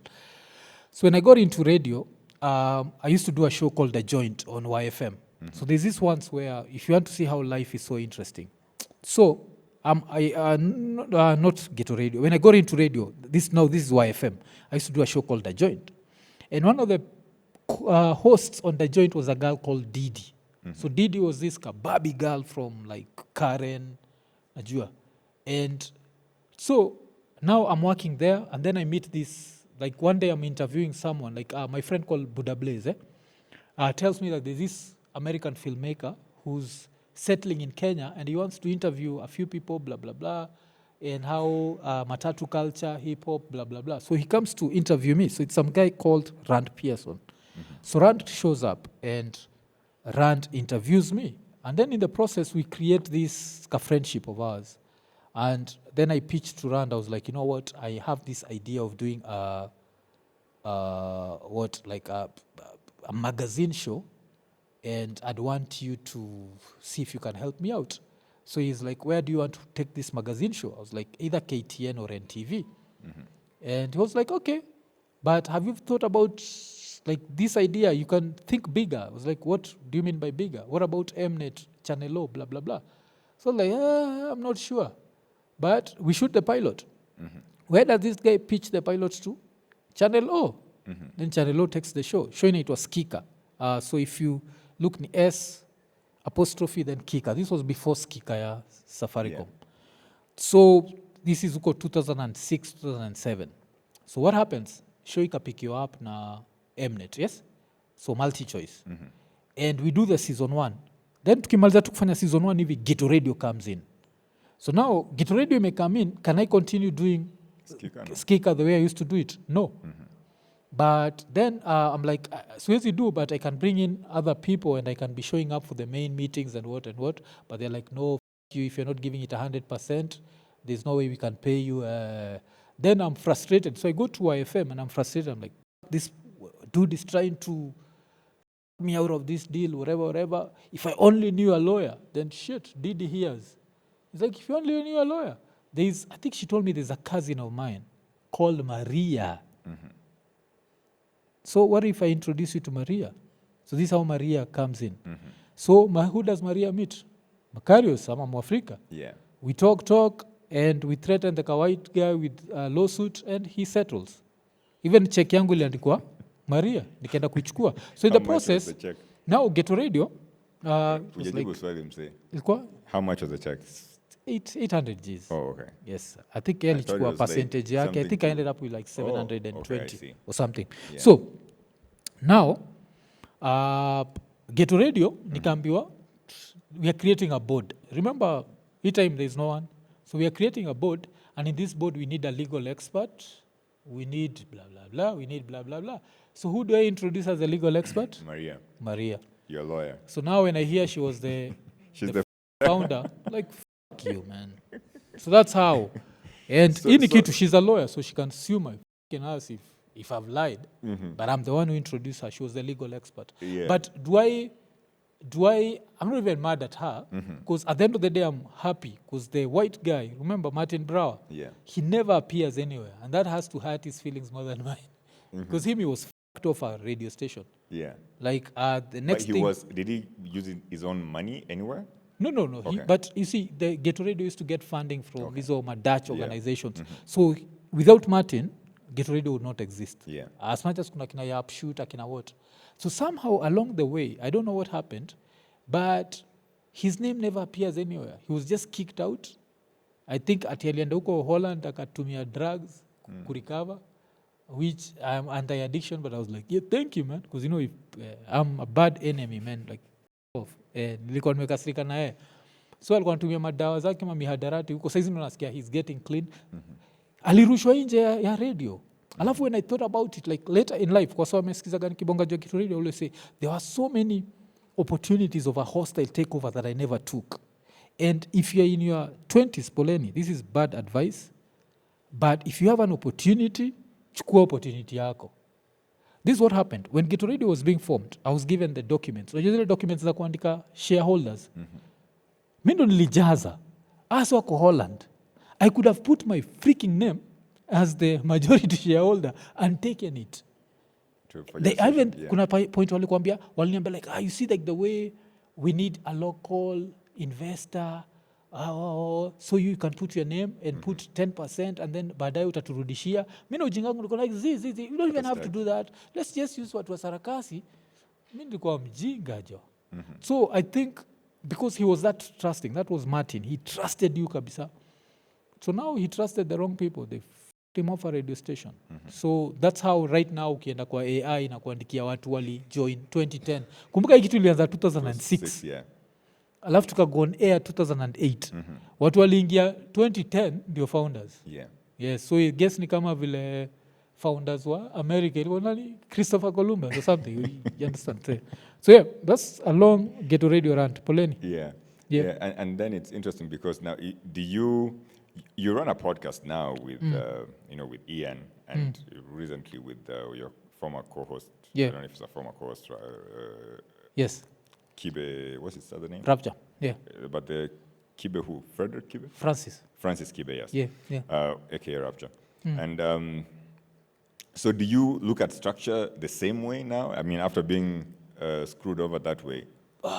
See, I think it's, you remember like when you asked me one of my New Year resolutions, I think one thing Ilen Melan, because a lot of people I know have been following that story because it's been trending. I learned that right now, never try to make anyone grow, in quotes. Let everyone be what they are comfortable with. Let everyone push themselves? Yeah. So with Ian, I'd say it's simpler. I met Ian as a kid. He was 17 years old. So you understand? So that's someone who's, in quotes, grown up around me. Yeah. But with Rapcha, we were both adults. So because you start to be adults hivo, I'm the guy who made him do his first stand-up show, Nachiki. So, and with that, I always had this, like, one of the best comedians in Kenya. You need to do 1, 2, 3 things. So, nakumbuka majuzi when I was watching, and this is a story I'd said I'd not address anyway, but I'm going to address it because of you. But one of the things I remember, like, I was watching him akisema that nikuwa namsomea kamtoi. And one of the things, like the recent clash that we had, it was about rehearsals. So anyone who's watched that interview atasikia akisema nilimwambia he'll work at Royal Media for the next 50 years. Because this is what had happened. He called me and told me I'm not going to rehearse because I have to work. I have some job to do for Royal Media. Yeah. I'm like, dude, this is your shit. Hii ni kitu yako bana. You can never, your thing never needs to come second to anything. You always have to create time for your thing. You understand? And so with that, I think, I don't know if I said those words, but I guess nilimwambia Buddha Joe, if you keep pushing your things back, you'll end up being an employee forever. Understand? And he took it badly. And with time, so nakaa chini uko like, shit. Sometimes I put my nose into business that hainihusu. Like right now, I feel like, because niko nimehost, it was Moriasi and Kachero about Soulfest Soul Group. And I remember them telling me, umesikia vile watu wamebonga juu Soulfest. You know how long they rehearsed? 4 months. To perform how many songs? 4 songs. Yes? Yeah. I told my remember friend. seeing Mr. Lenny posting stuff all the Yes. time because Lenny is my friend. Yes, niliambia best yangu rehearse for 2 weeks kufanya stand up ya 1 hour, and it killed our friendship because that time vile nilijam that when he told me he can't rehearse and I was pissed off. It killed our friendship. So now you see, in hindsight, when you look at that, you're like, fuck it. So Sometimes what you're saying is, what you're doing this for his sake. You are pushing him to do this for his sake. Yeah. But him, he took it hard. Because this is what I'll tell you. You see, Saizi, you're running a podcast, yes? Yeah. If you're to tell me that maybe this event is going to happen and you can't rehearse for this event. Yesterday, did I call you? Nikakwambia tukuja hapa. Yeah. Did anyone else call you? Anyone else? No, not really. Ni mimi nilikupigia nikakwambia like, hey, Buddha, ushaenda pale ukacheck everything. So that's how I'm used to doing things. You have to make sure everything is working. Yeah. And mimi niko najisifu nafikiria I do it the right way till I met wase wa Sauti Sol na nikasikia that for Soulfest rehearsal start in August, mid-August. Performance iko end of October. And you sign a contract that I'm going to rehearse. So hii shit yote, because now, you see now, in hindsight, you'll sit down and be like, where did this all come from? It can't be the calligraph situation. You see, it came from where my friend felt disrespected. Yeah. And he felt disrespected. Why? Because if you don't rehearse, it's going to be a problem. But you see now, I can't tell you that in a respectful way. How am I supposed to push you? Just sometimes the truth has to be disrespectful. Because you have to understand. Like, mi siwezi kudanganya. One of the reasons why I can give Nini 16 hours is because I used to work in these mainstream radio stations. Yeah. And I won't lie to you. Mainstream, for anyone who's planning to work in the media, you have to understand that it's one of the most depressing jobs you'll ever have. Because utakuwa ukikaa chini na msee hivi, they earn so much compared to you that it's ridiculous. I think the last time nilisikia Jeff Koinange earns 2M. Yes? And Jeff alikuwa anafanya show na nani? There's this other guy, anaitwa Igunza. Maybe, I don't know. Yes. If you had to ask me, Igunza on the higher side, I'd say 300K on the higher side, yes? That's a seventh of, a sixth. They have to sit down and smile. Hey, this is too high. And that's on the higher side. If you had to ask me, inaweza kuwa Igunza ni less than 200. Don't forget this guy is 2 million. And that's what happens at those. So if you're not the Jeff Koinanges and the Rashid Abdallahs and the Lulu Hassans, you have to always know that this can't be your life forever. I had Nani Mulamwa. Chikila Mulamwa alisema he quit his job because like the amount of money plus. So that's what nikiambia mtu like you'll work for these people forever. That's what I mean. Like yes, love your job, but love yourself more. Yeah. There's always time to do your own shit. If anytime ukijiambia that there's no time to do your own shit, you're doing a disservice to yourself. But you see now, this affected the whole friendship. Ukienda online, unajua kila sana sema, "Mimi siwezi taka best kama Mwafu." Mwafu kwende. And it was about a fucking rehearsal. That's where the all beef ilianzia. Doesn't he say that ilianzia rehearsal? You ever talk to him disrespectfully ever again? Yeah, like alisema hivyo. Alisema your rehearsal. That's where he noticed that I was treating him like a child. Yeah. Acheki. And it was because of the rehearsal. And I still insist, if anyone, like if any comedian ever approaches me and like, "No, Mwafu, nataka kunini," you have to rehearse. There is no way about it. So akina Kisiangani do it in a different way. Kuzao ni they rehearse through hizi shows zao za Machiki. So they test out the jokes. Like what they did over here. Yes, they You're test out the jokes. And then but ingine tuko do different. Because when we started, there were no comedy clubs. We started this in 2009. So the only way to rehearse was through CC. So unakama natuambia uko na hii joke, then you perform for us. And then we tell you this is funny, this is not funny, kata hii part, Nini, go work on this. And that's how we do. And we never change that formula. Even when the comedy clubs came, we were like, we are not changing that formula. We are still sticking with this. But now, I remember your time, nilikuwa Ocha, when he called me to tell me he would not rehearse. I was pissed. Because I was like, alafu wasol kwa nalipa. Because we used to, unajua, like, like wasol kwa nalipa. Like, it's a lot of money. People are paying. You don't want to rehearse. As a friend, I'm supposed to tell you, you're the goat, you don't need to rehearse. I don't believe in that bullshit. But I mean, everyone has to rehearse. Being that he's, sometimes we talk to our friends and I guess maybe words come out in a harsh way. And I mean, maybe he's also insult, maybe not insulting, insulted. But maybe insult is extreme because I don't think you guys have insulted each other really. People seem to say that you both have a very high, the level of ego that you have is very high. So you have your own ego, and I guess he has his own ego. And so maybe none of you is able to calm down and say, you know what, man. I calm down. Okay. You're like, he's denied that I came down. I'll come down and we try to reach out. So at some point I'll come and block, and then I can unblock. I try to reach out, try to whatever, and then see at some point you realize that it's not going to work out. Because this is the other thing that people don't know, that we shot, there's a time we shot, emotions were very interesting. There's a time we shot an episode. It was Mimi, anaitwa nani, Ian na this other guy, Eotwe. And Eotwe can testify to this. This was after this had happened, and I was super pissed because that time I talk about the rehearsal. I talk about the roots of the problem in your rehearsal. Because I was like, Rowan Cut 4, it's supposed to come out very soon. But to me, out of the 4 Rowan Cuts, it's the weakest one because there was no rehearsal. Acheki. And I remember Niki jam. So mu jam juu hiyo because I always like, you have to seek perfection and you have to invest in your craft. You have to always have time for your own shit. If you don't have time for your own shit, so you understand. So I think, but it's one of those things, like, as I'm saying, like, hapa ni vile, these people have paid money, anaitwa nani, Kibe hajakuja, so I can give them another Kibe exclusive, yes, at least. So with that, because I'd also want people to learn this, because you have to understand this is a friendship of close to 20 years. Yeah. Na iliisha juu ya hiyo. Number one, ego. Remember that thing we talked about, how men don't grow Yeah. and women grow more than sisi? Ego. So if you watch the recent podcast here, Rapcha, utaona akisema, I'd been doing this comedy before Mwaf. Ataniambiaje? So he'll hint on the audition. Yani on the rehearsal.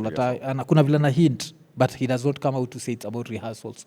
But I used to insist on rehearsals. But he talks about your roadshow and how, and rehearsals are very important because they make you just ready for the show. Yeah. And you have to rehearse like you're performing for the show. So Renan Cut 3, he rehearsed like he was performing. It was 1.5 hours. We edited it out. I think it ended up 1 hour, 6 minutes. We cut out 24 minutes. Ronan Cut 4, the whole show, the encore plus everything is like 55 minutes. There's nothing we edited out. There was nothing to edit out. So it has its low moments, its high moments. Yeah. 3, tumekata out all the low moments. Because every comedian, even akina Kisiangani utauliza, there's that joke you'll make and Highland. Kwa special unaitoa, unaweka kando. It can be used on a different day and done in a better way. You understand? So we done that. So that's where hii shit yote ilitokea. So it was about rehearsals and it was about pushing your friends to be greater. Yeah. And with that in mind, I'll say the only one friend who I think I'll always push to be greater, the Ian. Because Ian, I think the fact that he's like a little brother, like this is someone I've known when he was young, and he knows my bullshit. He knows, and yojua nikimcriticize ama nikinini, it's out of. So muchekaga sana, nikigo through comments, right?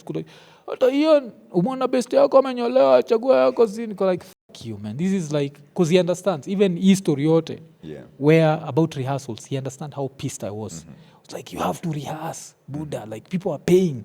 If people pay, you remember yesterday tukikuja hapa tukiworry about sound. You remember I was here invested like it's your show. I didn't know we'd talk about this. But that's the way I am. Yeah. Like if people pay, you have to give them what they've paid for.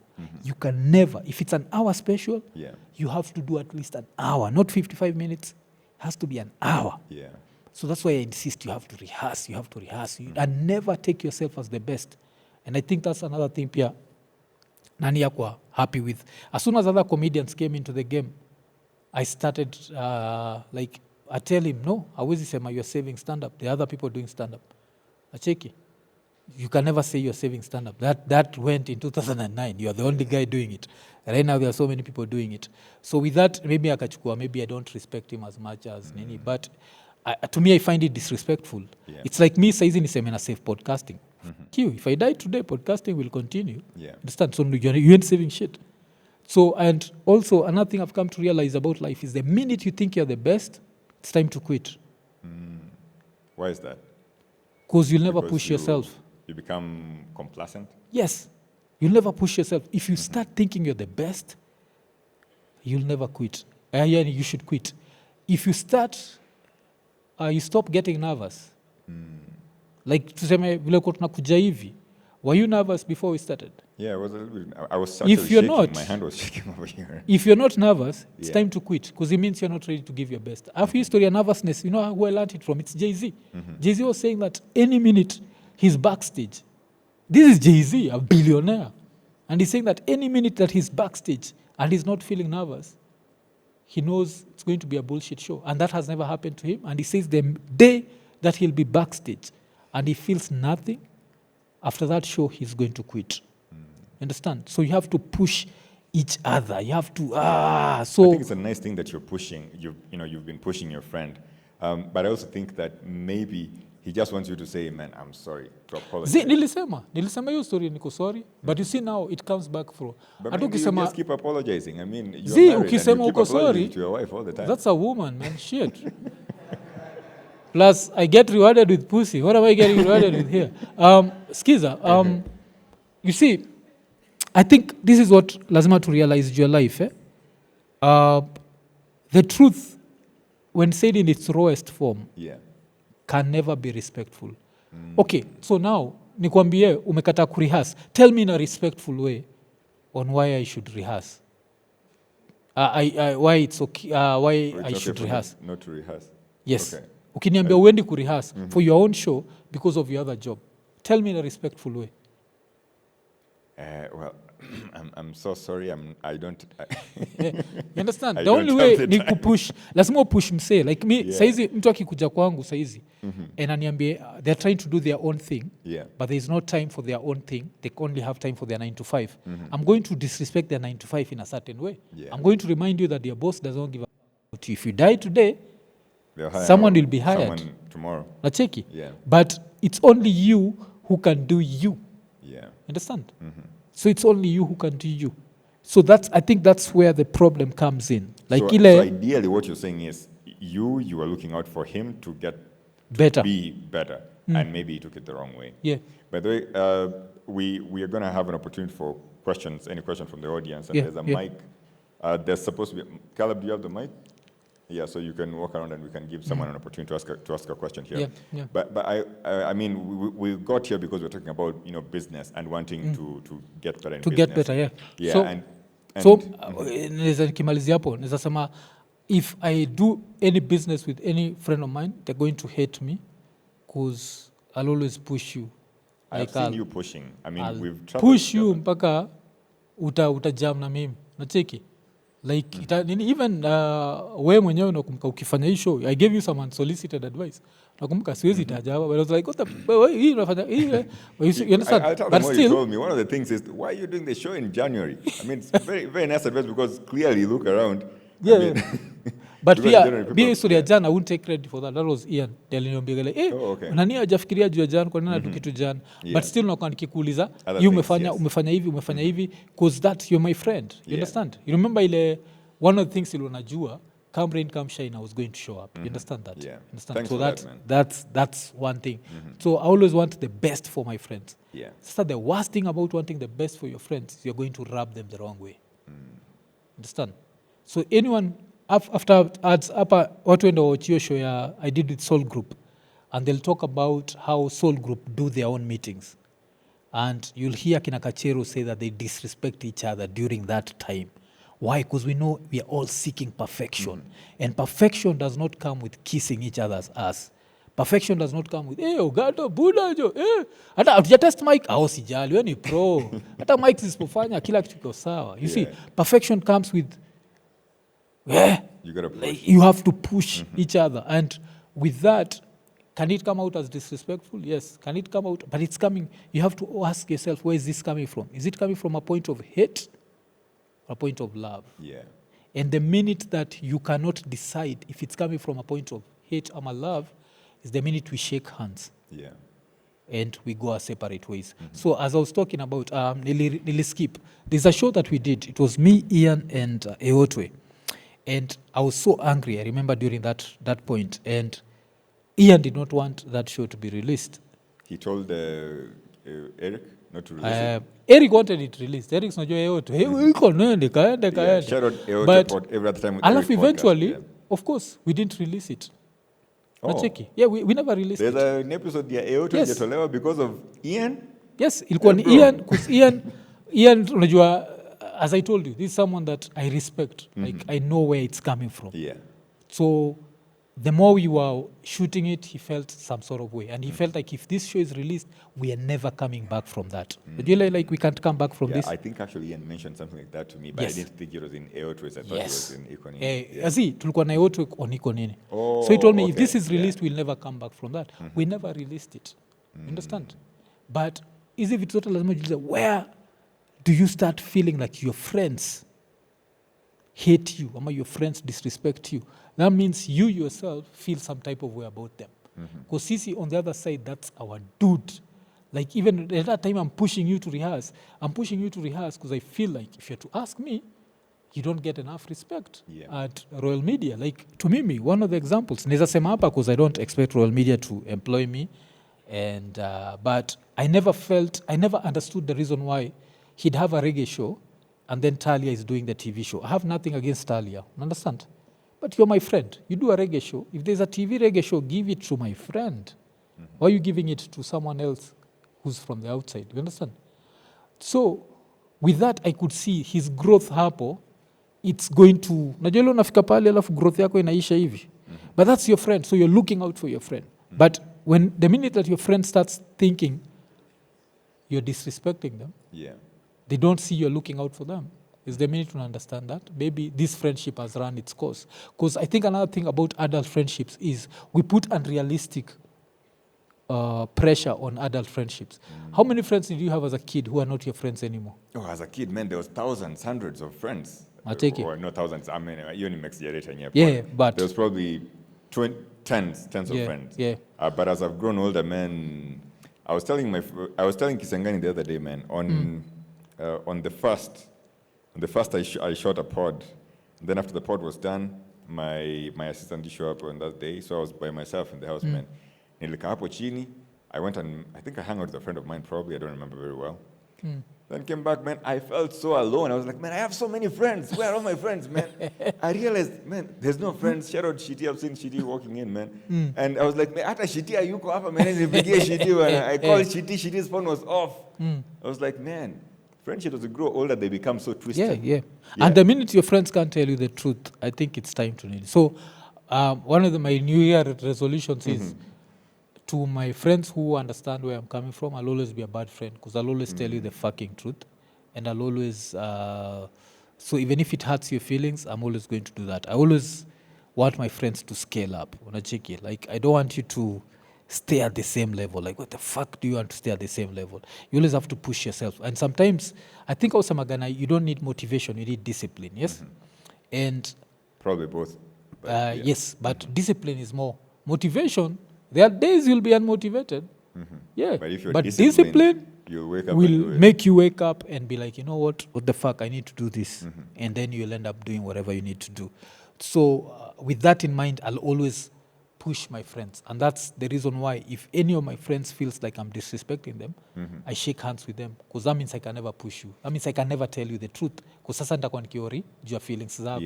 Nitakuwa zile za umsejo maybe nikimwambia hivi hata nini. I think me feeling give okay that time, man. I'm always careful about how I talk to my friends. I was talking with Kisiangani the other day and I was telling him, man, I was talking about my daughter, and then I was at some point I asked him, man, are you okay with me talking about this? Because, you know, something happened in this past. And, man, it is so hard for me. But I wanted also to ask, you know, it is hard for me because I'm, sensitive, which is probably not the best situation in most of the times. Yes. I wanted to ask you, would you misadvise them, not misadvise, would you advise against friends starting a business together then? In that case, does it mean that automatically this friendship is going to be ruined if friends are coming together to start a business?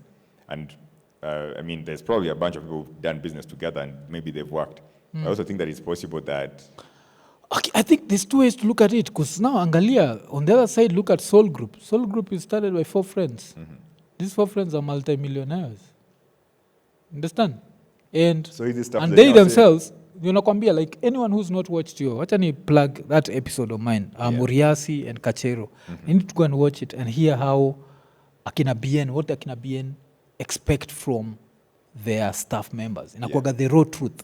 Inakuwaga anything that's said here, even if it's disrespectful, it's because of the greater good. So we are going to disrespect each other in this space, and then when we get out, we keep it Nini. So if I look at Soul Group and I look at what they've been able to achieve, where this year ulicheki walianza kuuza tickets za the next year and they sold out. 2026. So early tickets have already sold out. Yeah. Why? Because it's a perfect show. I know, like I was watching DNA here and I remember hata Ian anaweza sema niko na Ian pale niko like damn, this guy needs to be on the next Soulfest because I could see what he could do here. I'm trying to imagine what he can do with four months of rehearsals. Because don't forget, those guys that don't give a fuck who you are, you have to do 4 months of rehearsals.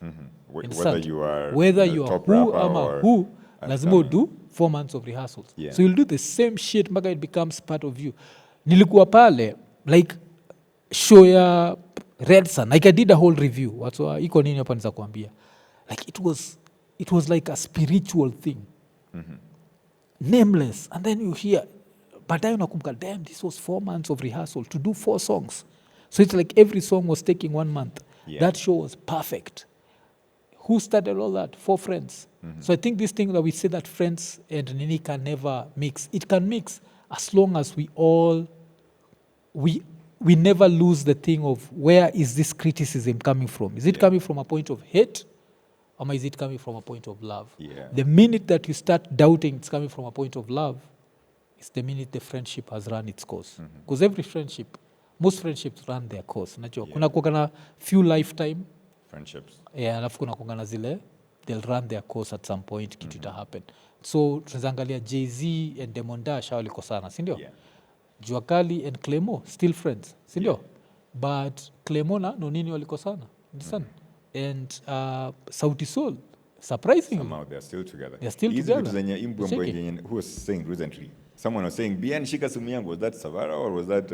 yeah, ni kuenjoyana tu. Yeah. Those guys are friends. Like even off, because nisha interview 3 of them, like ukisikia tu the way they talk about each other ile time iko nini. Yeah. And alafu they tell each other the truth. Yeah. So I think hii ndio part moja ile maybe our interactions hazikuwa that many. Ama hiyo interaction ya boss employee Yeah. as an employee Nani could take it.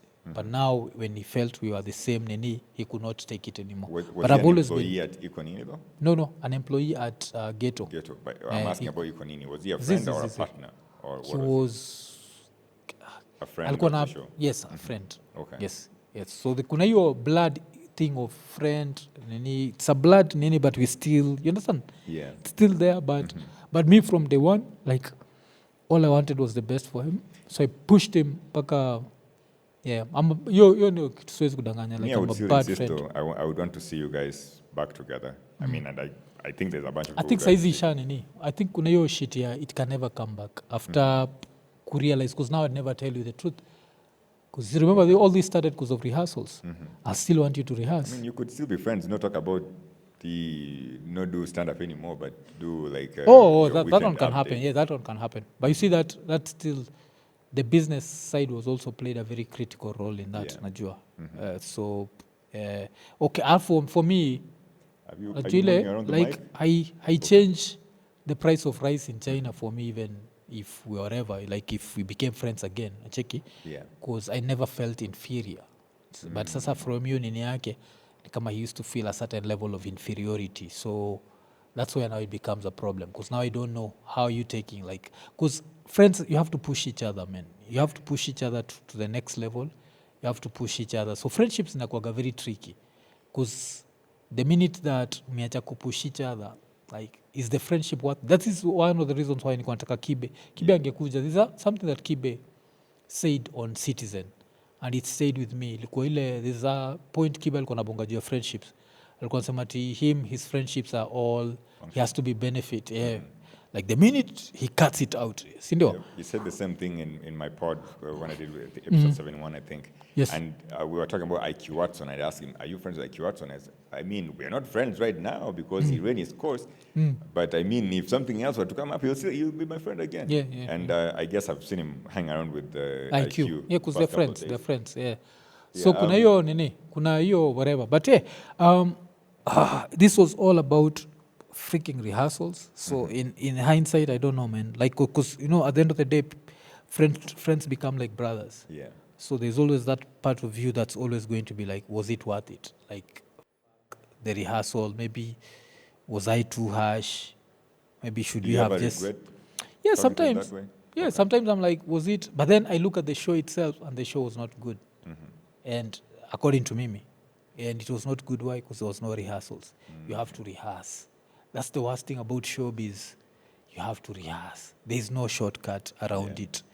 And everyone rehearses. Right, From man. Chris Rock to Dave Chappelle to blah, blah, blah. Everyone rehearses. Yeah. There's no shortcut to that. So that's why I say that maybe kama ile design ya Kibe, it ran its course.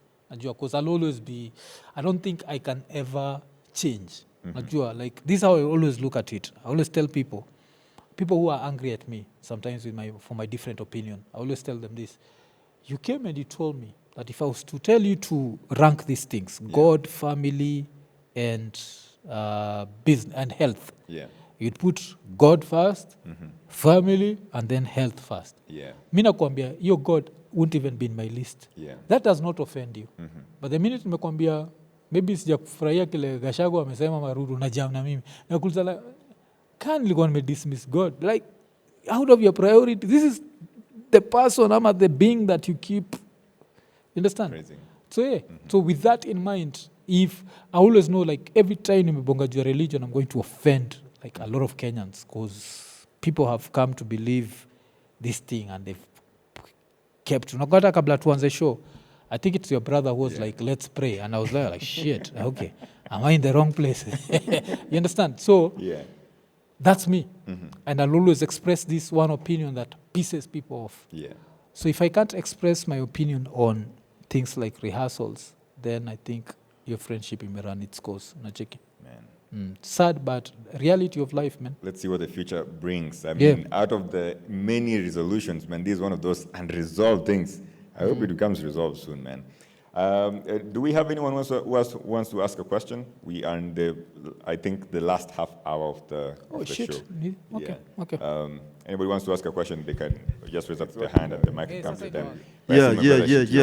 Ambieni Mwafreeka riswa. Oh, shit. Uli shiti. Uli shiti over here, man. Shiti ni aje? Shiti unaweza shika microphone usalimie watu wa Mungu. Jueni mhubiri siku hizi nasikia. Good evening. Good evening once again. Good evening. Jamani. Good evening. Good evening. Mbona mjibu kwa nyuma? Good evening. Maybe you are evening. Semeni the couch. The couch. At the couch. Hey, shiti Buddha, in the couch Buddha. At the coach. Amu umesema the coach. Mimi ni Mluya ndasema the coach. The coach ni basi. Waluya wenangana basi uluyani. Basi ni nitonga the coach. Easy coach. Any question from the audience? I think there's someone back there with their hand up. Caleb, you can check them out. But I mean, it's. Do you ever? The last time ulipanda basi ni lini? Basi. Yeah. Kwenda Ocha. Kwenda Ocha, whatever. 20 what? 22. Oh, 2022. Sindagi Ocha mara mob jo shit.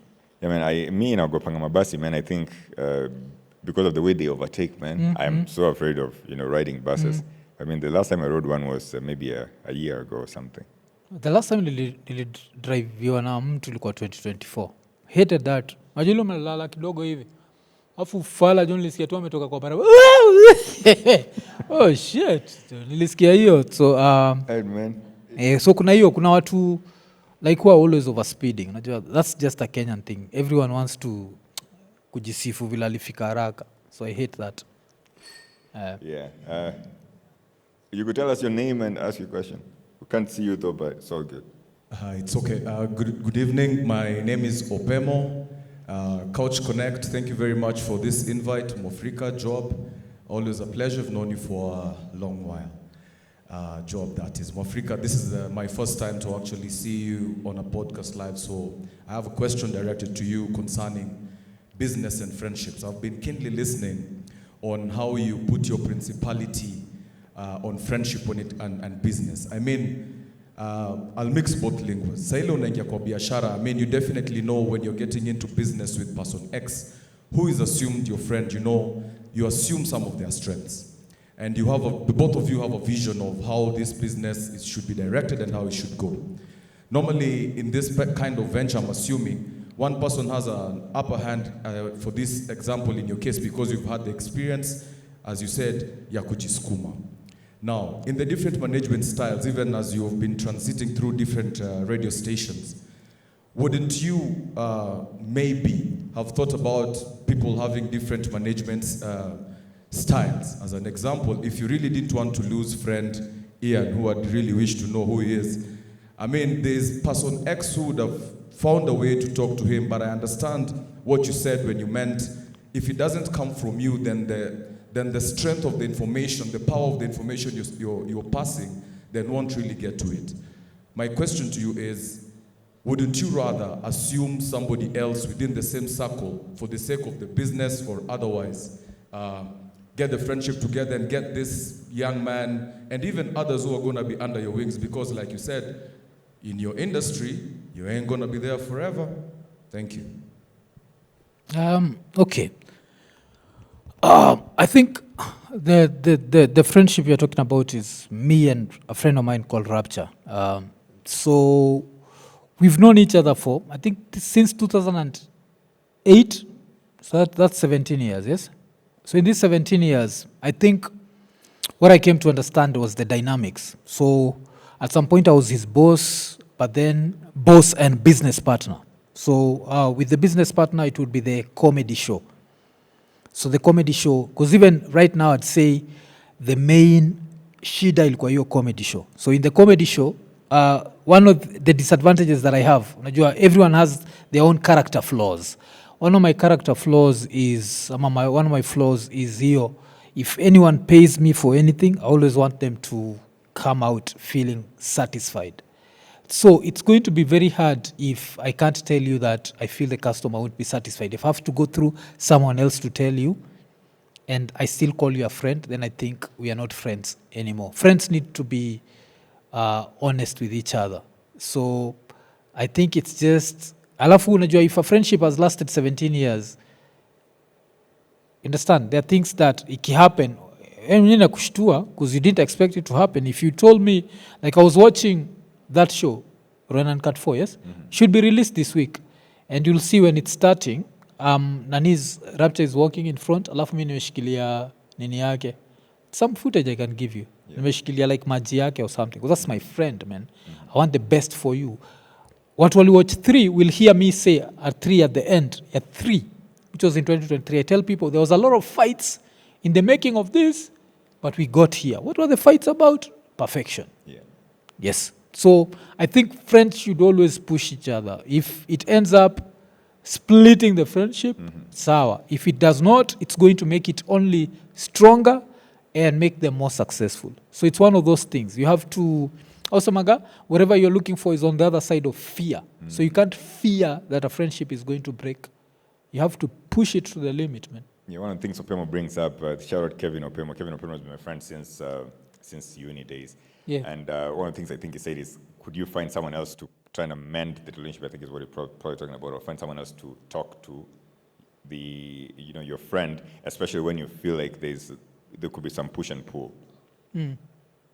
I think unakuwa ile nini, there's something also Maga, we can never go back from that. I think after hizi podcast tumefanya huku nje, we can never go back. Yeah. That's just gone, man. That's just gone. I'm just now looking for the next comedian to depress, because I really love producing comedy shows. Yeah. So I can't stop doing it. And I really want to produce a stand-up.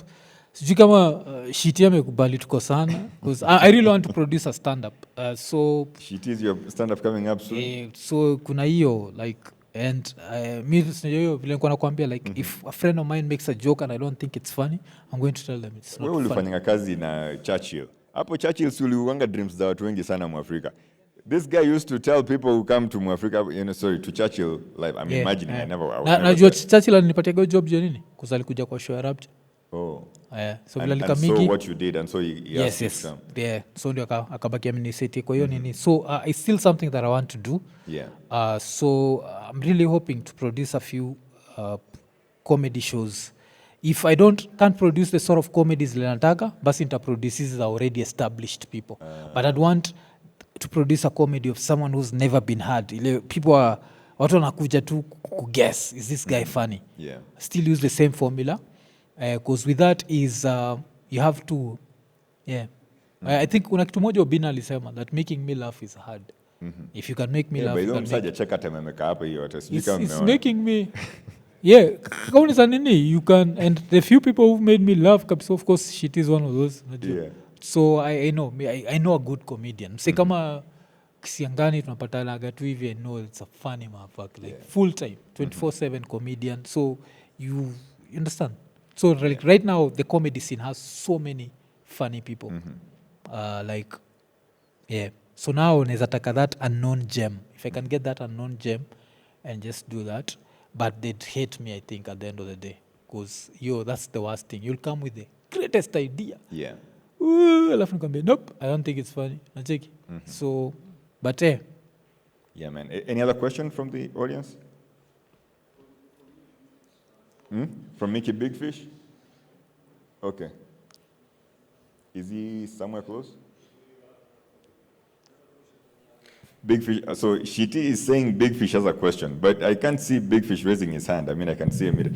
Yaani unaona watu wewe? Mimi najua sioni mtu. Ni Big Fish amevaa shati ya yellow, so naweza muona. I can't see anyone, man.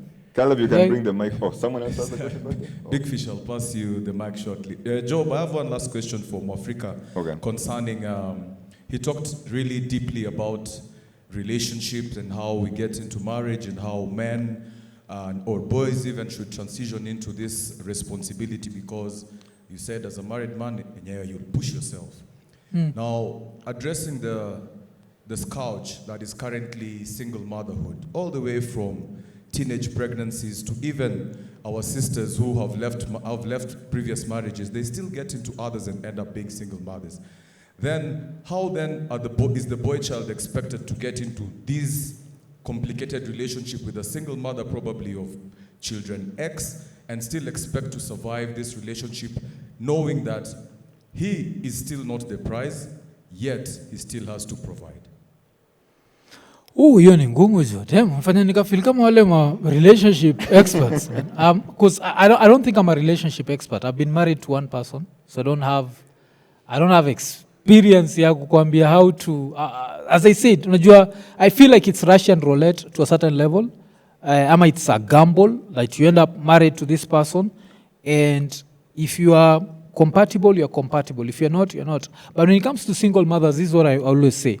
If you start dating a single mother and you know she's a single mother, you can't then be surprised and be like, oh shit, how am I supposed to? But if you didn't know, if she lied to you and then you find the kids, upon is understand the disappointment. But if you know from day one and you are ready to provide for these kids, even if the kids don't accept you. Because I remember I was watching this interview of Deontay Wilder.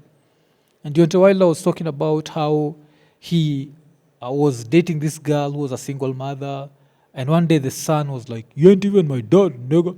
You see?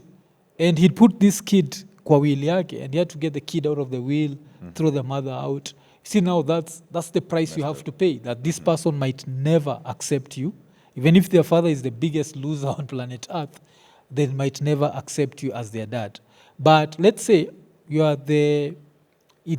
I think the age, if you're dating a single mother, this might be controversial, but I think the age of the kid matters. If the kid is so young that they won't know who their real dad is, it's easy.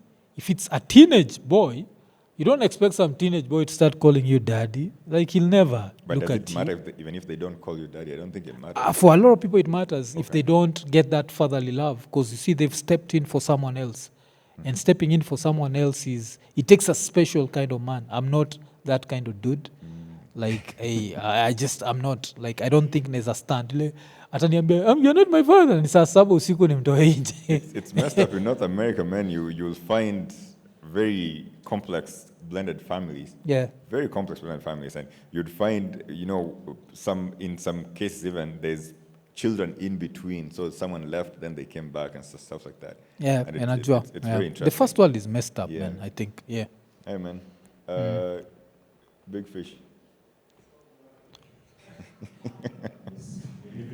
Good evening.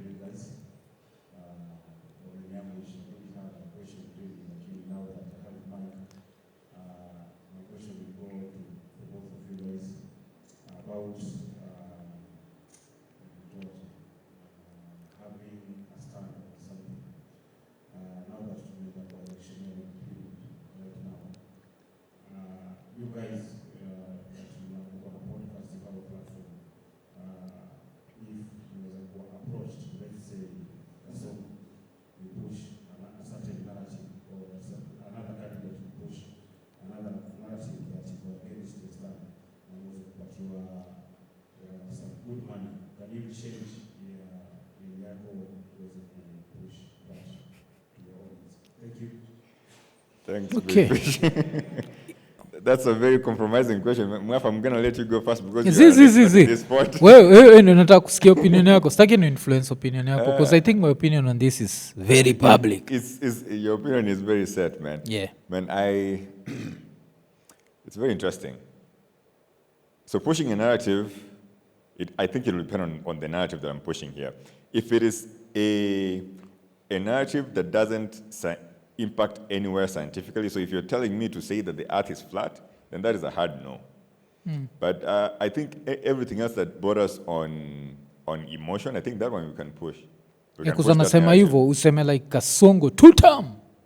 Kasongo 2-term, I mean, Kasongo is probably going to be 2-term with me or without me. Why not just join that bandwagon? It's coming with money. And I mean, I can even feed my audience. I mean, mnaweza show up hiyo siku alafu tuna kila mtu Sioni big fish, but niko sure big fish ana yeah, big fish niko sure asmile na yeye hata kidogo. Atakagi stories za Kasongo. I think hii story inakuwaga controversial, but this is how I normally look at it. Big fish, najua unakuwaga very anti Kasongo, si ndio? Unanipatia reason. What's the reason?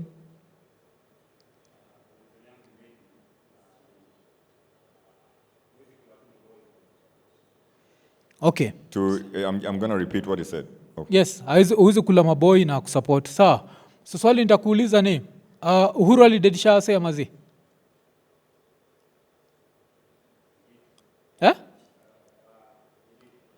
Kibaki? The mic. Moi? Jomo?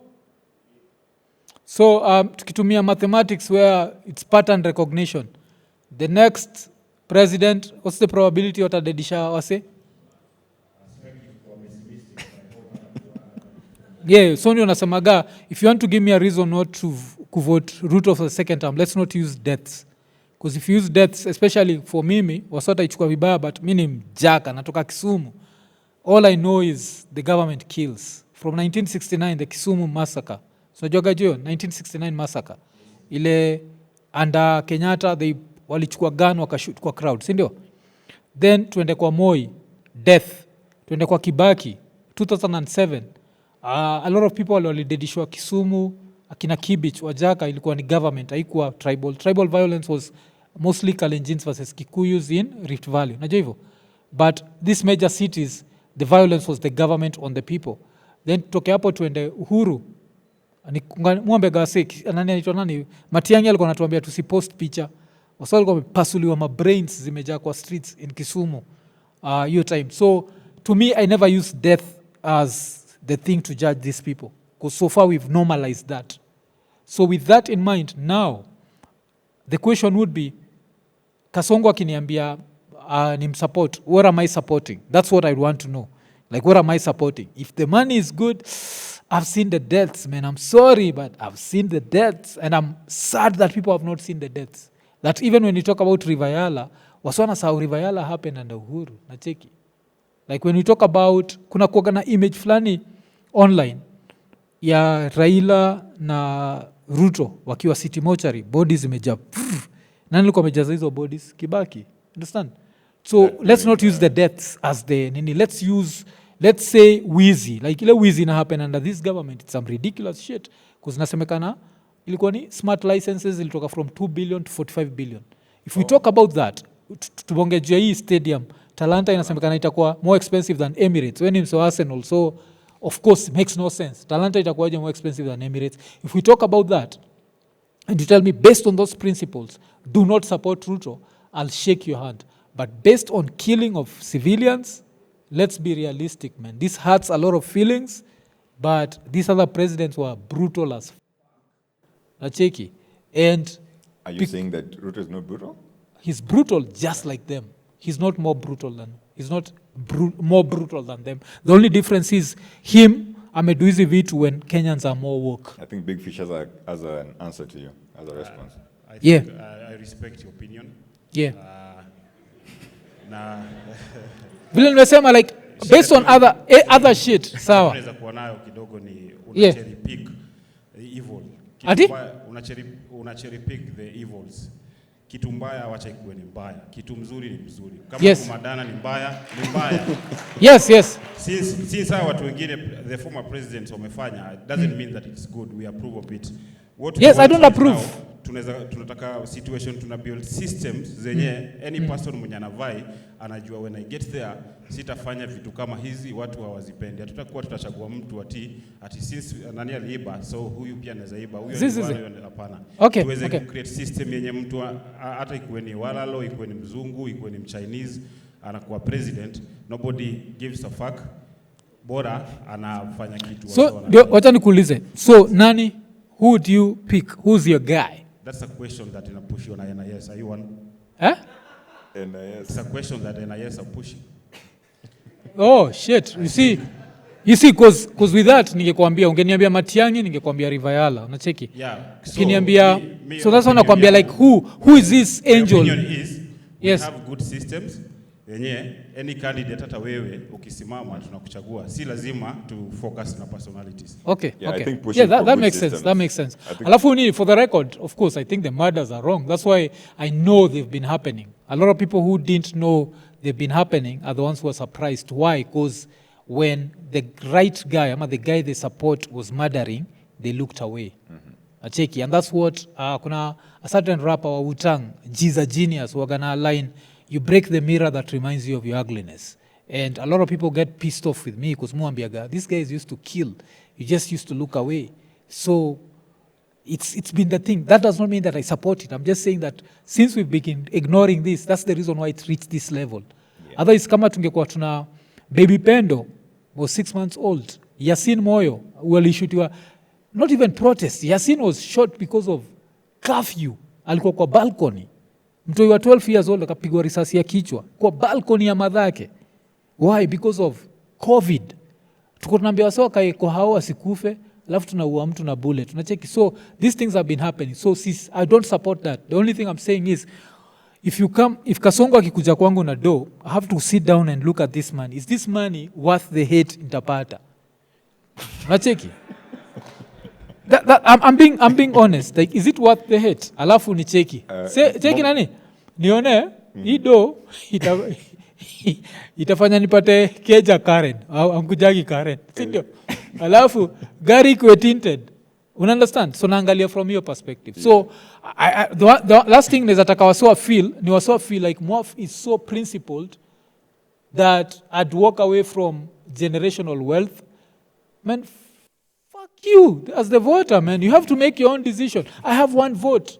As long as, if I come and sell you bullshit, watika vile Prophet Uhuru anatuzia bullshit, anatuzia healing, sindio? And a lot of people are like, this is bullshit. There's no one that was healed. So at some point you have to understand. There'll be signs. Your time, if that time reaches, utaona na support Kasongo alafu na chiki yard fulani pale Karen. Nataka kukwambia nimelipwa buda. Nimelipwa. Chiki yard iko Karen alafu yeah. So it's make your decision. Make the right decision. Yeah, so I think we're going to have one last question here from Mobek, is it? Yep. All right. It's okay. My name is Mobek and I'm from the diaspora. Nashindwa kusema mambo mengi hapa sana. First of all, for all content creators wenye wako huko ndani. There's one thing that I would like to tell you. You guys were talking about like relationships at work. Job, the other day I was telling you when you were doing the interview. Can we up his microphone kidogo simsikii vizuri? Ama mimi naongea sauti ya chini, sio? Okay, nasema hivi. I listened to what there's a gentleman back there alikuwa anasema kuhusu Rapcha, the relationship when it comes to work and all that. Sisi wenye tunaishi in these countries like in the United States na Canada. I was telling Job the other day. There's what we call work discipline. When it comes to work, work is work. There's no shortcut. Like myself, I work in safety. Safety is such a serious and sensitive thing because I don't see it being practiced in this country, which is my country, is such a serious thing as well. For instance, kama job yangu mimi, nafikanga mahali, Ogata alikuwa enjoy some time back, like how do you work, man? Is ni ngumu sana. For instance, like we have drug screening tests, which is very important. Nenda mahali fulani kama ni region, naambiwa funga hapa watu ngapi wako hapo ndani, more special administration. Kama wewe ni manager manini, unafungiwa, tunaanza kufanya screening, tunakutoa nywele, tunafanya nini, you know, all those hair follicles, kufanya drug screening test so that you qualify kufanya kazi, which is safety sensitive job. When it comes to work relationship, it's very important sana. The other day, when we consume a lot of content from Kenya, kama you are content creator, kama DJ Shiti, ukienda most American houses, ama Canada, ama wapi, unapata wame display kwa DJ Shiti, yeah, I see you. Yeah, unapata wameweka wana display inaitwa nini to YouTube. They watch that thing, and that watch time is what gives you money. Yes, and a lot of and a lot of diasporans, when you are corporate owners, bear witness with me. They support content creators here in the country. So when such a thing that happened na Rapcha, na kina Mwafreeka na Nini, in fact, personally, we even went into it to make sure like this guy can come together. We had numerous phone calls trying to make sure this one doesn't break because it's something kila sisi tukawa tunaenjoy tukifanya nini tukiwatch. But when it comes to where discipline breaks the relationship, when it comes to work, it has to break. Hata kwa naambia Mwafreeka mahali penye imefika, just choose discipline first before anything else. Wachana maneno ya mahusiano, emotions and all that. Sisi wenye tunafanya kazi diaspora, for instance, when we get to meetings, mzungu, how long does job? Mzungu kusimamisha kazi, how long do they take? Right then. It's just a minute. Yeah. Like they say one thing, yeah, I'm sorry, you can't work together. There's no bargaining, nothing. Umechelewa kwenda job ni clock in na nini. If it's first strike, second strike, the third hauko, na ni hivyo. So the moment we embrace those kind of things na nini, inaweza tusaidia sana. So hiyo nini like Mwafreeka alikuwa anasema kuhusu another thing that I heard like Big Fish was saying. I've discussed this in more especially the fact that I'm in politics as well. There are things that we may discuss quite at length. That each and every single person in this country has the way to express their rights, right? And where your right stops is where another person's rights begins, whereby all of us may have different opinions politically, and we might disagree on some other things here and there. Mwafreeka and I attempts to disagree in politics. Even in wakati ananiambia, personally I support Trump 100%. But it's my opinion. I have my own reasons. But another person, akiwa na contrary opinion, like in this country and all that, do we respect that person when it comes to the fact that they are expressing their own rights? Because it's my right that I'm expressing myself, something that you don't like. So where do we put ourselves in that? So when someone expresses their negative or maybe their own opinions, that's their right to express that way. First of all, we should respect that fact because it's a right of expression. So to me, we look at things very differently, and we have to respect people's opinions and all that. But we must embrace tranquility, and we must embrace the level of state as a country, by and large. Not looking at things like, or like Mwafreeka was saying to Nick Big Fish, like someone just because of deaths and all that. Because to come to 2027, let's say, for instance, all of us would like to have Matiang'i as the president. It comes from my community, no doubt about that. But 2028, must there will be Matiang'i must go. But we're not prepared for that. And people think, you've seen how, for instance, like he has worked. People ask, we don't have the discipline that Matiang'i has or whatever that is going to do the things. It's going to be more rough than even what you expect. And we start saying like, oh, afadhali Ruto. Venye tunasema say, afadhali Uhuru. Can we embrace the systems which are going to cover systems so irrespective of where you are? Systems, first of all, are very important. Unapata kama si diaspora zikazake mimi upenda kulipua sana. Tukitoka kule America, tunaheshimu sheria vibaya sana. Ukifika hapa, number one thing that you want to do, you want to enjoy that broken law. Which is very unfortunate. So where do we put it? So the moment we're trying to up our systems to have them very recommendable for each and every single person to live in and have an easier life, that's what we should be working on. Not like who did this and what. Paka yani mtu fulani ataingia mahali fulani whereby you wait someone online so they can never have that office. One more last thing that I would always want to say, more especially when it comes to politics, it's very important. You see, like more especially the member of parliaments, all of them, they represent us from wherever areas that they are. It doesn't matter kama ni Mukurueni, ama ni kama ni Karachuonyo, ama ni wapi. That person makes a decision at that parliament. All of us tutakuwa parliament, tutakuwa kwa streets venye tulikuwa last year, 2024, right? Kwenda kudefend like ile protest tulikuwa nao. Because one person that you didn't want to ask a question anakuwakilisha kwa hiyo parliament, irrespective of where they come from in the country. They meet and converge in one office. They make stupid decisions and all of us, we follow. So we have such a big responsibility to respect institutions, create them to make sure that they are very reasonable for each and every single person. That's all. Thank you so much. Thanks, man. Asante sana. Ian, you can go and bring the ile burungo. Yeah, you can go and bring it out. Oh, man, I forgot to bring the thing. We'll figure out how to do it. I forgot to tell my cousin to bring the knife. If you can figure out a knife situation, that would be great. But man, thanks very much. Thanks a lot, everyone, for hanging out with us today. This has been the Couch Connect. I've been hanging out with Mr. Mwafreeka today. Yeah. And in the tradition of this podcast, we normally treat our guests like presidents. We borrowed this from the United States presidency, where the guy in office normally leaves a letter for the next guy who's coming into office. And since this is a podcast, and what we do here is ask questions, the guest who was here most recently left a question for you. I normally don't see this question until I'm just about to ask it. Yes. And so your question is, we can address this before, but I'm just going to ask it again. So, would you get married again? So you can take this in whatever direction you want to take it. Would I get married again? I don't know, man, because I've heard so many horror stories out here, man, that, damn, I think I gambled and I landed on the right gamble. Gambling rarely works, so I don't think so, man. Also, I love the freedom part. Yes, so I don't think I would.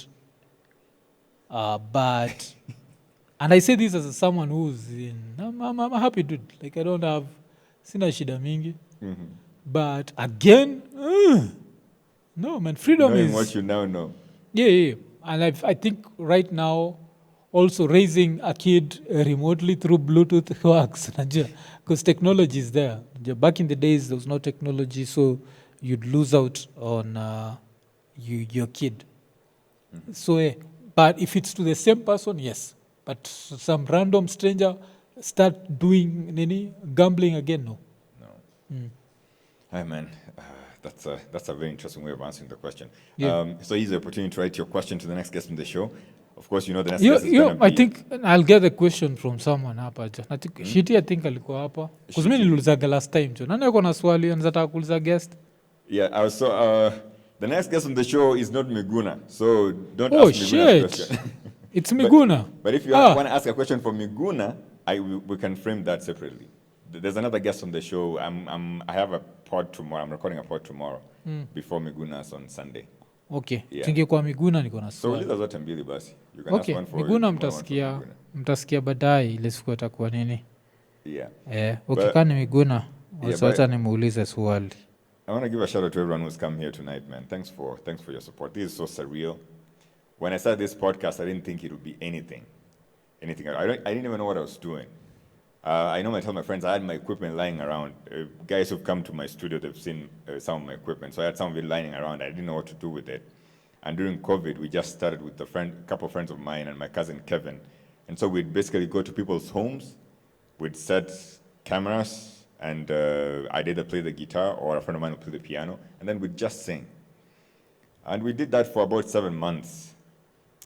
And man, after doing this for 7 months, man, you figure out a couple of things. So one of the things, it was hard it was a live show, so it was hard to keep up all the time. And I used to have like maybe 80 to 100 guys tuning in for every episode since it was a live show.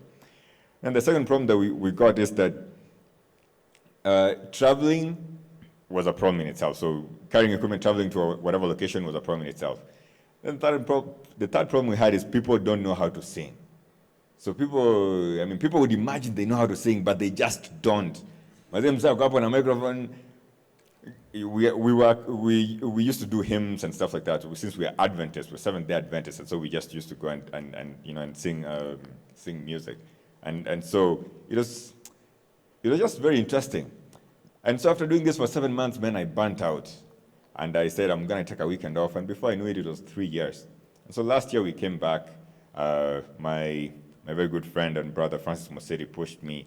We came back to do this, and I just started hosting my friends. And before I knew it, we are here in episode 100. So thank you very much for making this count. I really do appreciate you. And when you get to watch this, if you're going to watch this on Thursday going forward, and when you see this, man, we really appreciate it because we do this for you. I don't know which camera is mine. My camera is probably back there. So we do this for you. Sometimes we have a podcast and we have an amazing conversation, and sometimes I think that, man, this is very inspiring, and guys are gonna say this is very amazing. When you put it up and guys say, man, this is a scam, this is misadvisement, stuff like that. But And of course, in some episodes which you think are very poor, people are like, man, this is so true, man. I thoroughly enjoy this. So sometimes you're not even sure about the comments that people are writing down. Are they true? Are they writing truth? Are they being truthful? But whichever the case, man, we do appreciate your feedback. We do appreciate the comments. And thank you very much. Continue hanging out with us. This has been the Couch Connect podcast, episode 100. I've been hanging out with Mwafreeka of Nini podcast. Thanks, Mwa, for hanging out with me, man. And thank you for the invite. Sante. Andrew Kibe was going to be here with us tonight, but he got into an emergency and he was not able to make it. The guys who ordered books, you're going to get your books. I'm going to make sure you get them somehow. I'll work that out with Kibe. If you feel like this show didn't deliver as it should have and you want your money back, please tell me. You will get a full refund of your money. Hiyo ni tunga nikisema sina soma juu. Tumekupatia show mzuri juu kwenda huko. Kitabu tu unatudai tu kitabu peke yake. Show zi. Oh man, this has been amazing. Till next time, do take care. Yeah. Go ahead. Santeni.